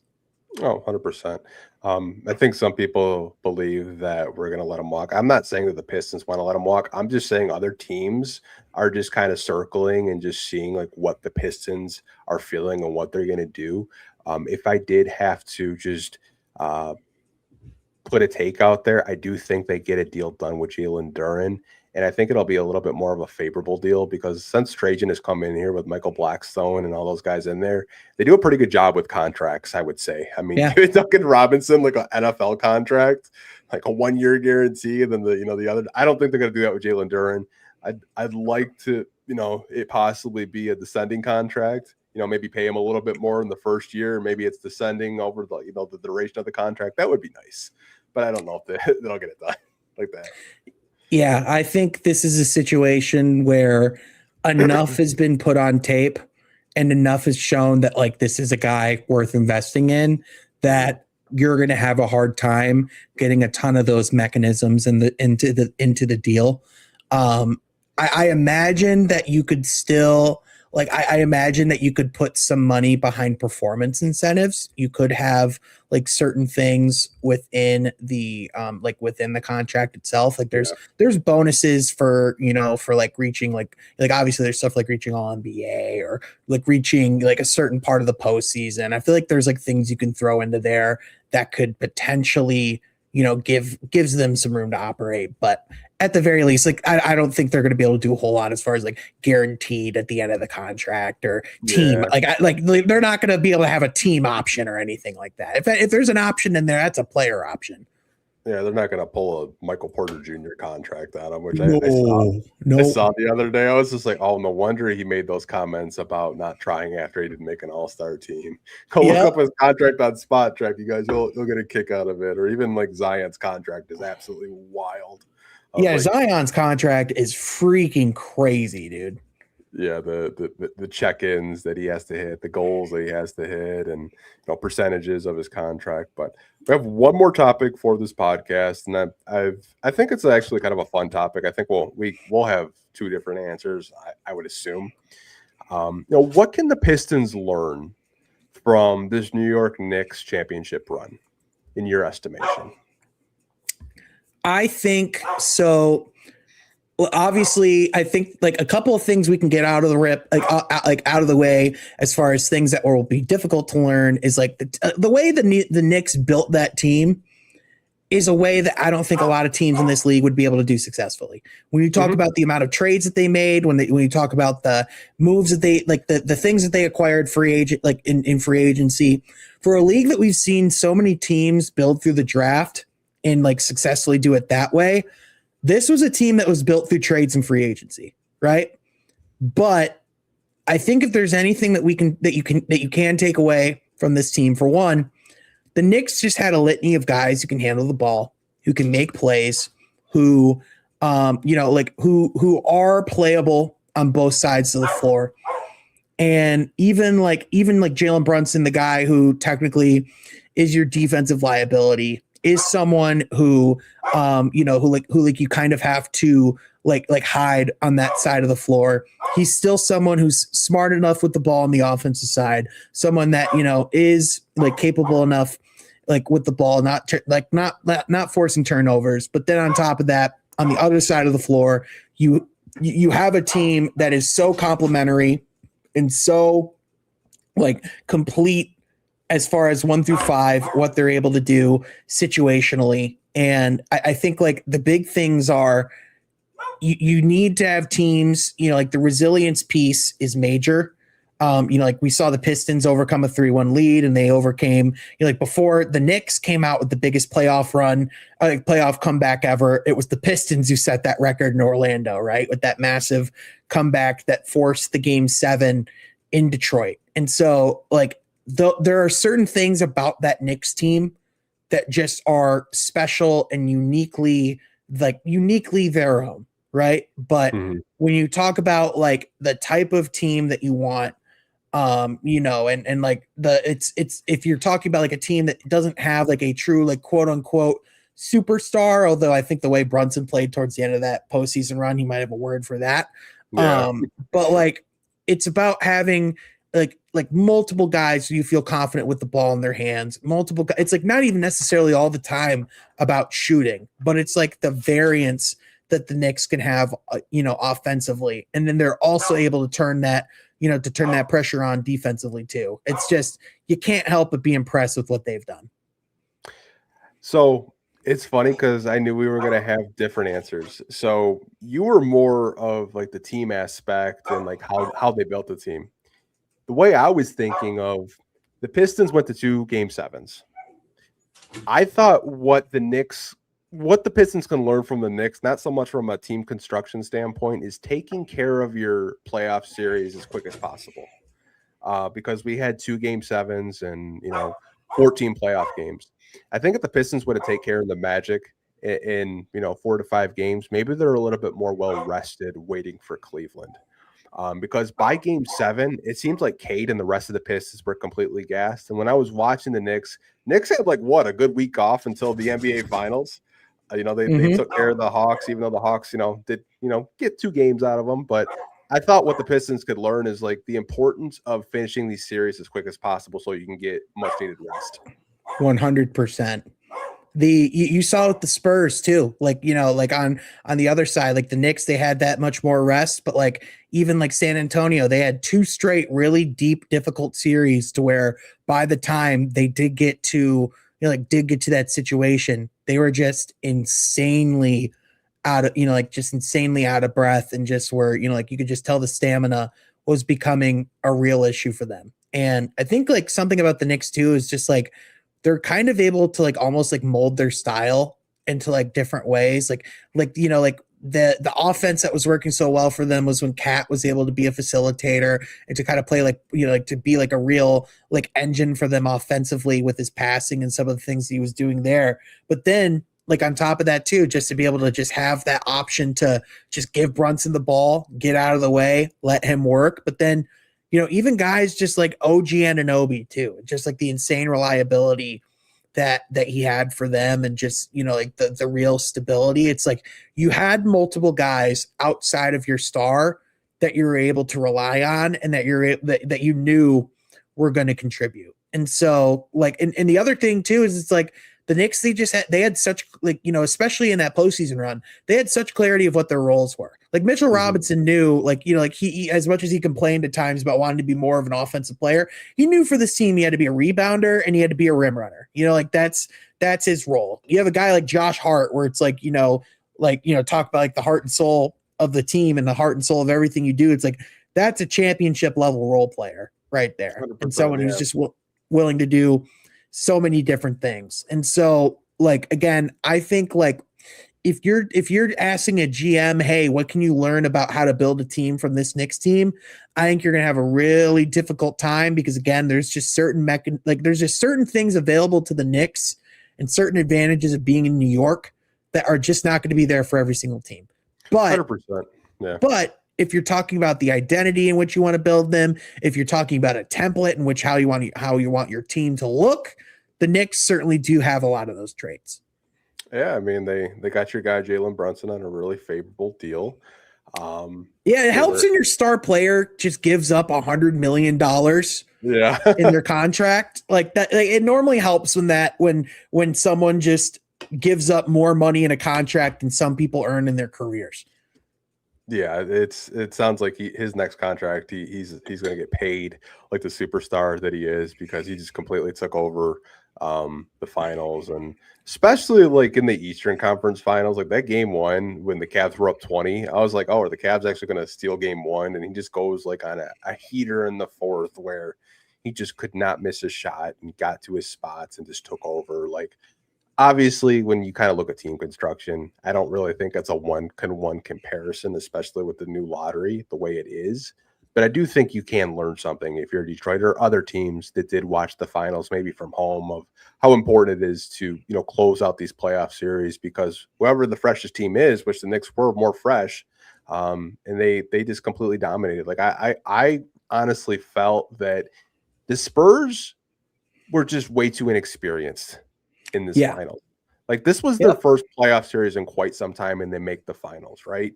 The Knicks have been here before. They've been in playoff series. They've been battle tested, and you could tell they never really sweated during the finals whatsoever. They knew when it was go time, when it was clutch time, they had a pretty good chance of winning the game. Mm-hmm.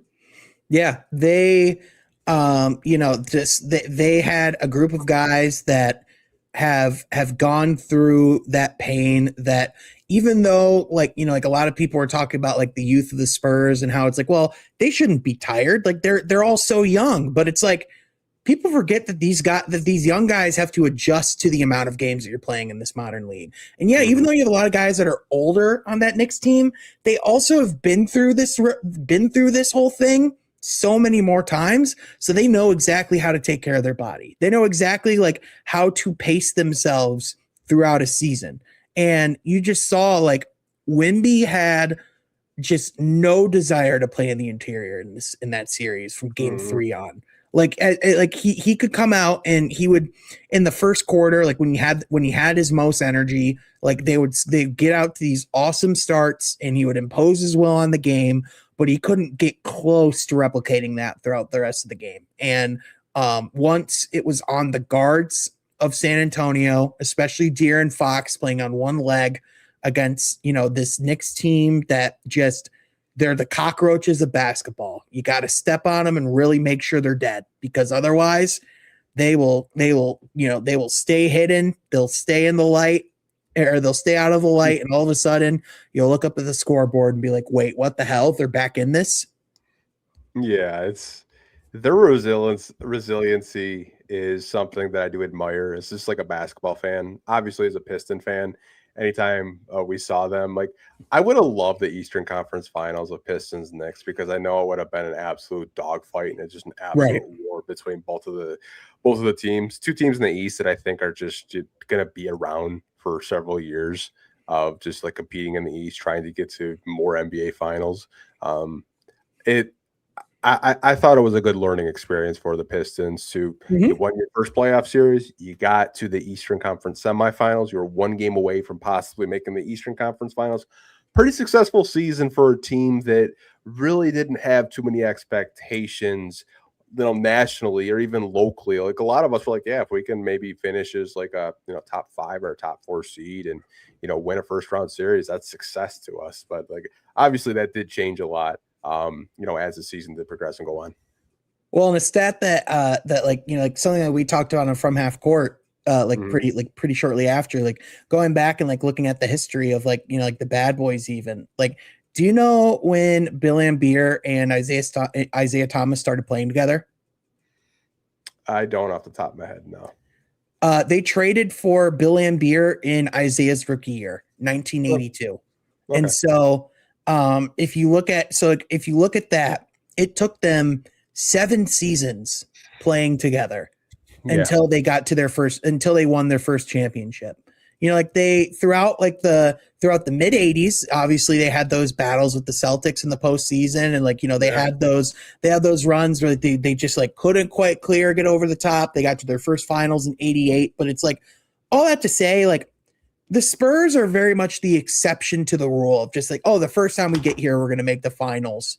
and and beat the defending champions of the Western Conference Finals. Like, that's just not historically how this has been done. So for like the Pistons, like for people to be like, oh, well, they missed their like one opportunity. Like, this isn't football to where it's like 53-man roster, so many like more different variables into like what actually makes a team, like be there at the end. Like, I think if you're the Pistons, as long as you have Cade Cunningham healthy and available, like you're going to have one of, if not the best player in the Eastern Conference for years to come. And as long as you have that and a good enough roster to compete alongside him, you're going to have a shot. Oh, yeah, 100%. I think everyone understands now, maybe that don't watch the Pistons more on a national level, that Cade Cunningham is one of the best young guards in the NBA. He's going to be in probably top 5 MVP voting for, probably the next like 5 to 10 years, because I think he does have a game that will age very gracefully. He doesn't really, rely on his athleticism too much. Not to say he's not athletic, but he's just a master and a maestro of getting to his spots and involving his teammates. But yeah, man, like this playoffs was really fun, like really fun. Obviously, as a Piston fan, like when I saw Knicks and the Spurs, I was like, man, I can't even hate watches. I hate both of these teams like equally. But I'm still mad over 05 with the Spurs, and Knicks fans has made it personal. Like the past 2 years, our guy Eric Vincent probably has half of Knicks Twitter on his ass like every day. Like, that had to like that month where they didn't lose a single game had to have been like the worst Twitter feed of all time. And then thankfully for Eric Vincent, thanks to someone who went on Get Up, he's no longer the most hated Vincent in New York. No. So yeah, shout out Vinny Goodwill. I felt bad for him after all that. After that, it is interesting, just like the conversation about like dynasties or parity. I mean, obviously, this is the 8th different champion now in the last 8 years, and I personally think that parity is a great thing for this league. I think. Look, I think like you see the excitement of New York and like Oklahoma City and just even like the Pacers, like how much that brought life to Indiana last year when they were in the finals and what that team meant to them. Like, I think the amount of teams that have the opportunity to get it done now. And I just think how competitive this game's gotten. I think there's just a lot of reasons why it's just going to be harder to have a dynasty on top of like just the rule changes that have been made. But I think the number one thing you want to have as a sports fan, you don't even like, it's not even just, you don't want just to be able to say, oh, we're going to compete for a championship every year, but you want the hope that it's possible. You want to be able to truly believe that you could at some point win a championship. Like, if you don't have that hope, how do you keep tuned in? Exactly. Yeah. Like when it was like LeBron and Steph every year, it kind of was like, yeah, we know they're getting to the finals. It's going to be boring. Like I think right now it's actually probably the best for the NBA because you don't know who's going to win a championship this season, next season, whatever it may be. Like a lot of people are crowning OKC as back-to-back champions, but they couldn't beat the Spurs.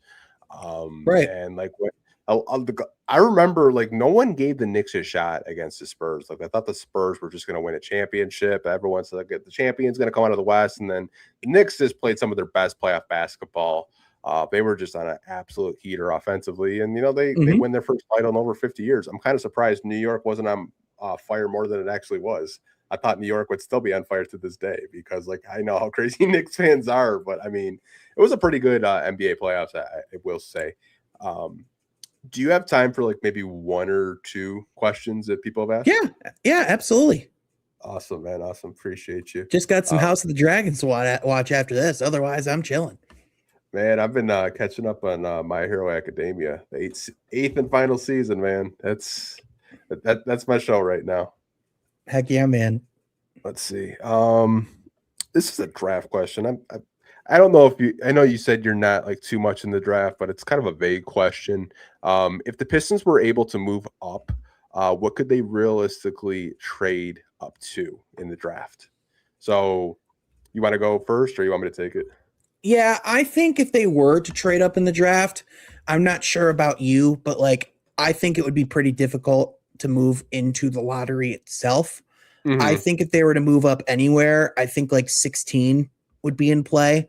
I think like if they were to move up like 4 or 5 spots is kind of where I would imagine if there's like a specific wing player or a specific like shooting prospect that they're interested. Like if they are truly a big fan of Carr from like if they want to move up and make 100% sure that that's someone that they can get. If there's someone that fell out of the lottery that they're just not expecting to be available, I could see a world where they move up like 4 or 5 picks in the draft. But to move into the lottery itself, to move like 9 or 10 picks up, I think to me would probably cost too many assets or Yeah. just wouldn't be worth the squeeze, for lack of better terms. Whereas like if you move up like 4 or 5 picks, it'd probably cost you what, 1 or 2 seconds, like probably Yeah. like not anything too crazy. So whereas like if you're moving up like if you're moving up like 10 spots in the draft, you Mhm. like they might want like another first down the road. And like it's like, all right, that might be a little too much. Yeah, I mean, with this question, I think that people are looking at two prospects in particular.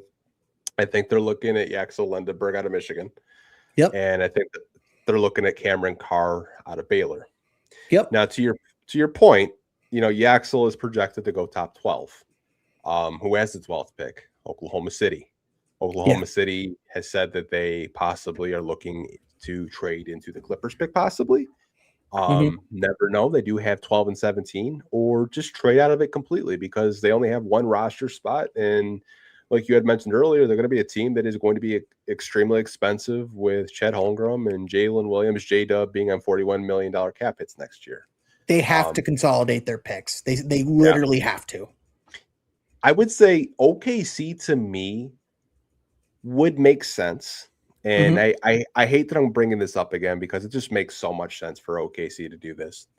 If you really believe that Yaxel Lendeberg will still be there at pick 12, and you call Sam Presti and say, hey, like, what would it take for pick 12? I bet you he would say, give me Ron Holland, and I'll give you pick 12, and you can take Yaxel Lendeberg.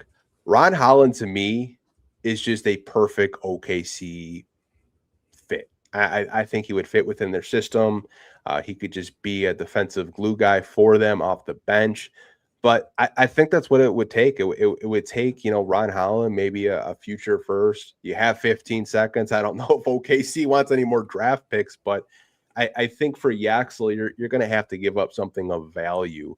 There's a report that OKC might like Isaiah Stewart as well. I mean, do you trade Isaiah Stewart to try to move up possibly 9 spots to kind of get that guy that I think a lot of people think they would be a perfect plug and play power forward in the front court? This might sound harsh, but genuine question. Okay. Would Ron Holland be their 10th man in Oklahoma City right now? That's a great question. I'm like I'm I'm not sure, man. Like, they're so deep. They're so yeah. deep. Yeah, like that's the thing is like if they were to bring in a Ron Holland, like there might be a situation where he might have to spend some time in the G. Like that's not even just that's not like a hate on Ron Holland. That's just saying like their rotation's just deep. Yeah. Like they're gonna have to consolidate it in the future. But I definitely think that's possible. I would say if Oklahoma City tries to do anything, I would say they probably try to consolidate to move up. Mhm. Like I could see them trying to like go create, like I know like people have floated out that they really like Cam Boozer, but like I like even the way that's sounding, I have a hard time seeing Boozer not even getting past like 2 right Yeah. now, based off of what I understand about this draft. I mean, I know like that whole top 4 is just so fascinating to me. And Mhm. I think Darren Peterson's going to get multiple GMs fired. It's just a matter of for what reason. Yeah. But it's like I think Oklahoma City. It's like they almost what a weird problem of having too many picks. But Yeah. it's like I just, again, I think they would have to have like someone that they surefire love. So it's like, if that's a scenario where you can somehow like, get, like one of those players that you talked about, like really being intrigued by, like I would have to have like deeper, I'd have to do some more research on like what things would be possible. But I could see that being a thing, like I don't really know if like, I feel like Golden State's at the point where like they need to start keeping their picks and they kind of need to start getting some younger guys in there. So I feel like that wouldn't really be much of a candidate. And then from there, it just feels like there's just, not a whole lot of, it doesn't feel like there's a whole lot of reason to move up, like unless there's a guy that falls that you just know what you absolutely would love. Otherwise, I just see the Pistons for the most part just picking at 21. Yeah, I mean, like Trajan said, is like if we do keep the pick, we'll either stay at 21 or trade up. We're not trading back. So I mean, those are his words exactly. Right now on Tankathon, they have the Pistons selecting Abuka Corey out of Stanford, which I don't see him being there at 21. I could totally see him being a top 15 pick. He's just had such a good pre-draft workouts from what I hear, talking to some, draft analysts on the podcast over the last couple of weeks. Last week, I talked to James Barlow from NBA Draft Junkies. He thinks he could go as high as 13 to the Heat if they do decide to keep that pick. So, I mean, there's a lot of players that I think that the Pistons like. Cam Carr to me just screams a Trajan Langdon wing that he would absolutely love. I just don't know. It really depends like where Cam Carr falls. I just have a hard time believing Charlotte lets him go twice past them. Everything I've heard and seen about Cam Carr, it's just like, I just don't see him getting out of the lottery. And like, if he does, it's not going to be very far. Yeah. I mean, like, I think the farthest I could possibly see him go is like 17. Right. Like if he's there with OKC's pick and they still have that pick, like they probably select him. But again, it really depends like who's there. But if he's there at 17, that could be a spot where it's like, hey, let's trade up, because like, that's a guy where it's like, to me, it's like, that's a world where it's like, okay, that's where you can make a trade. You probably don't have to give up that much, and you can get someone that for a fact that you like. Otherwise, I just don't really see much of a difference between 18 and 21. Yeah, me either. Again, like if they do keep the pick, I think we have a good understanding of what they're looking for. They're looking for playmaking, and a lot of the point guards that are kind of lower on draft boards, like Bennett Sturts, a Christian Anderson. If Okori does stay there, I think our players at the Pistons would probably covet, in my personal opinion. But it'll be interesting. I think next week will be a lot of fun. Got one more question. This does come from Kevin Solutions. So, hey guys, great show. Do you like the idea of bringing a Max Strus or a Christian Braun to the Pistons? Denver's interesting because I'm looking at their cap sheet, and we've talked about some nuggets on the roster. I think a lot of people look at Peyton Watson. Peyton Watson to me will probably play for the Lakers next year. I just have a pretty good feeling that the Lakers are going to be all over Peyton Watson. But I wouldn't hate a Christian Braun. I know he did sign an extension. Max Strus is another player that I think there was reporting that the Pistons do have a level of interest in him as well. But I mean, out of either of these players, which one kind of like do you like better for the Pistons? I mean, I could tell you for a fact they wanted Max Strus at one point. They did pursue him, at one point while Trajan was here. So I would imagine, like, Max Strus is a guy where it's like he had a really rough year, like physically with the injury stuff, had a hard time. Like there was a point where it just didn't even feel like he was going to play this year.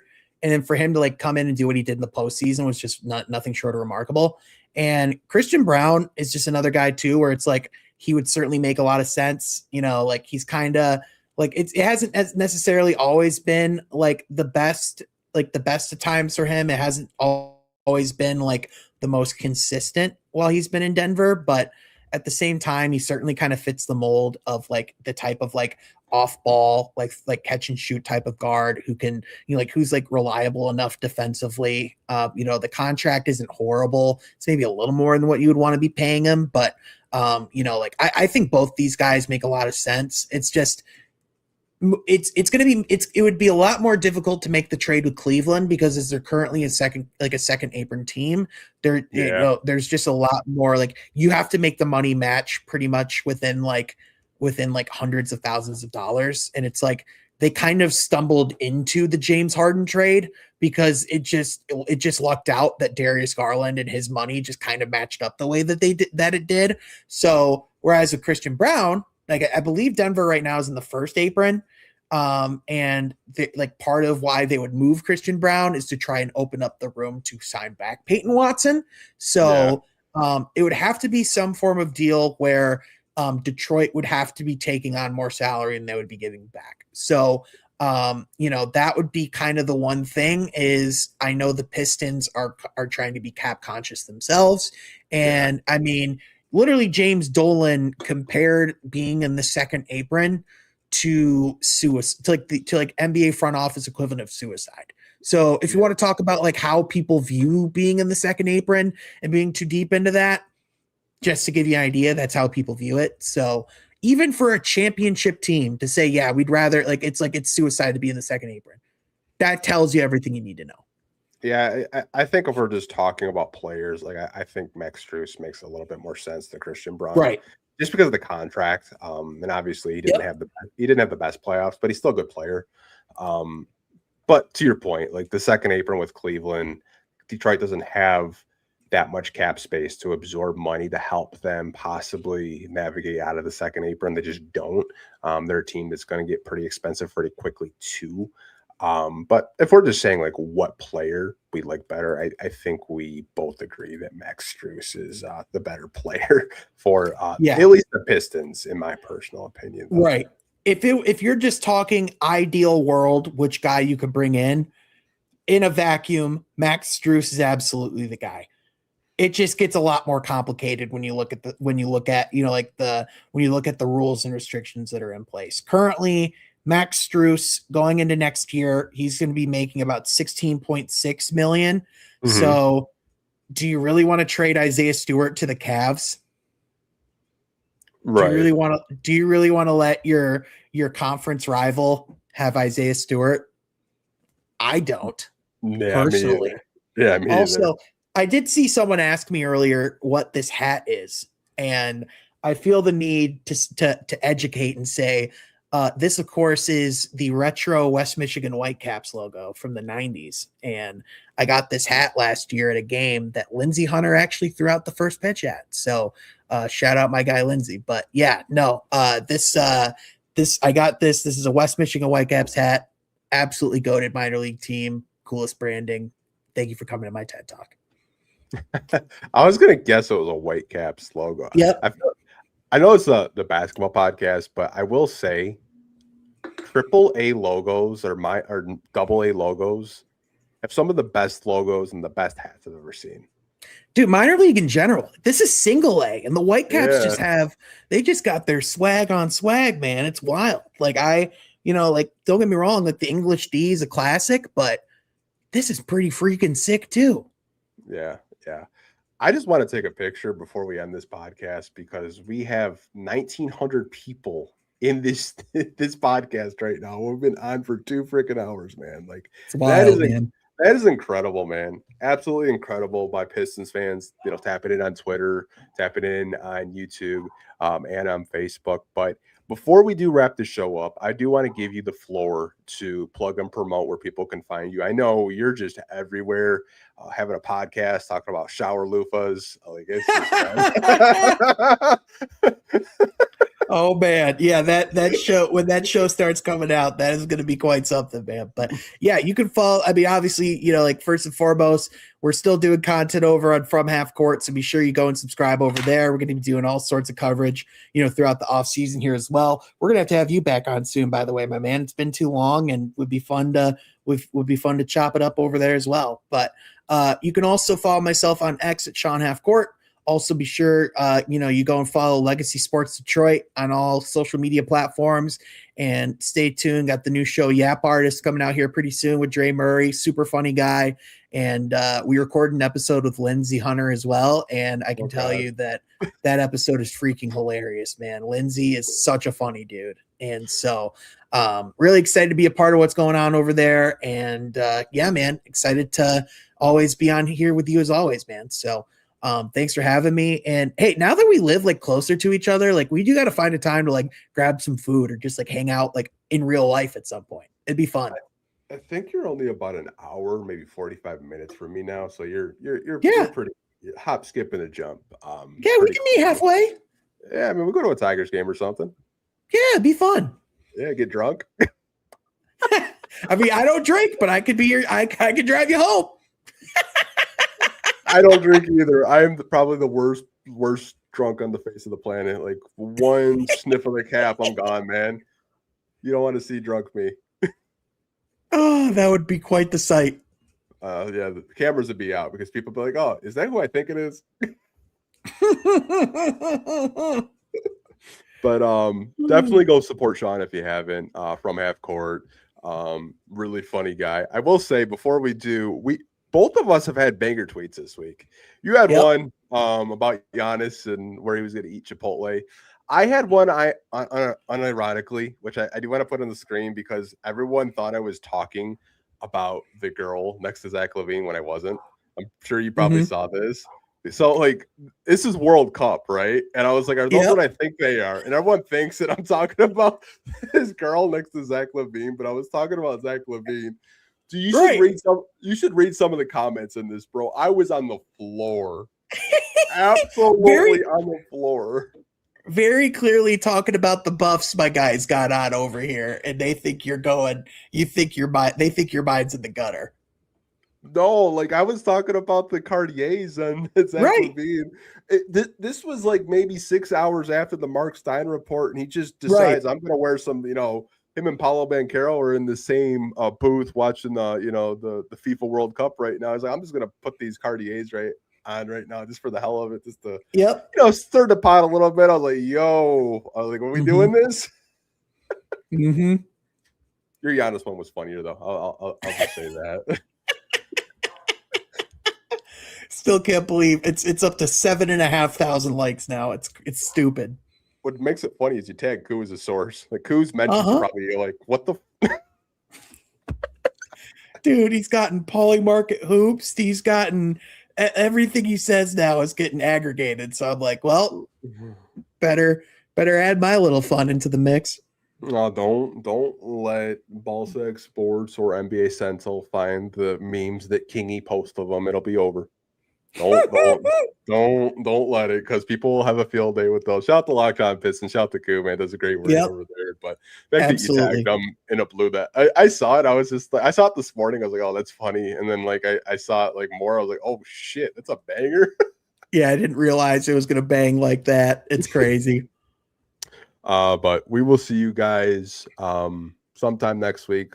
I don't know if I'm going to be doing a draft live stream. Probably not. I might just watch it, just see who gets picked, just watch the chaos. I will be on a podcast tomorrow. I will be on Second Effort NBA's podcast tomorrow.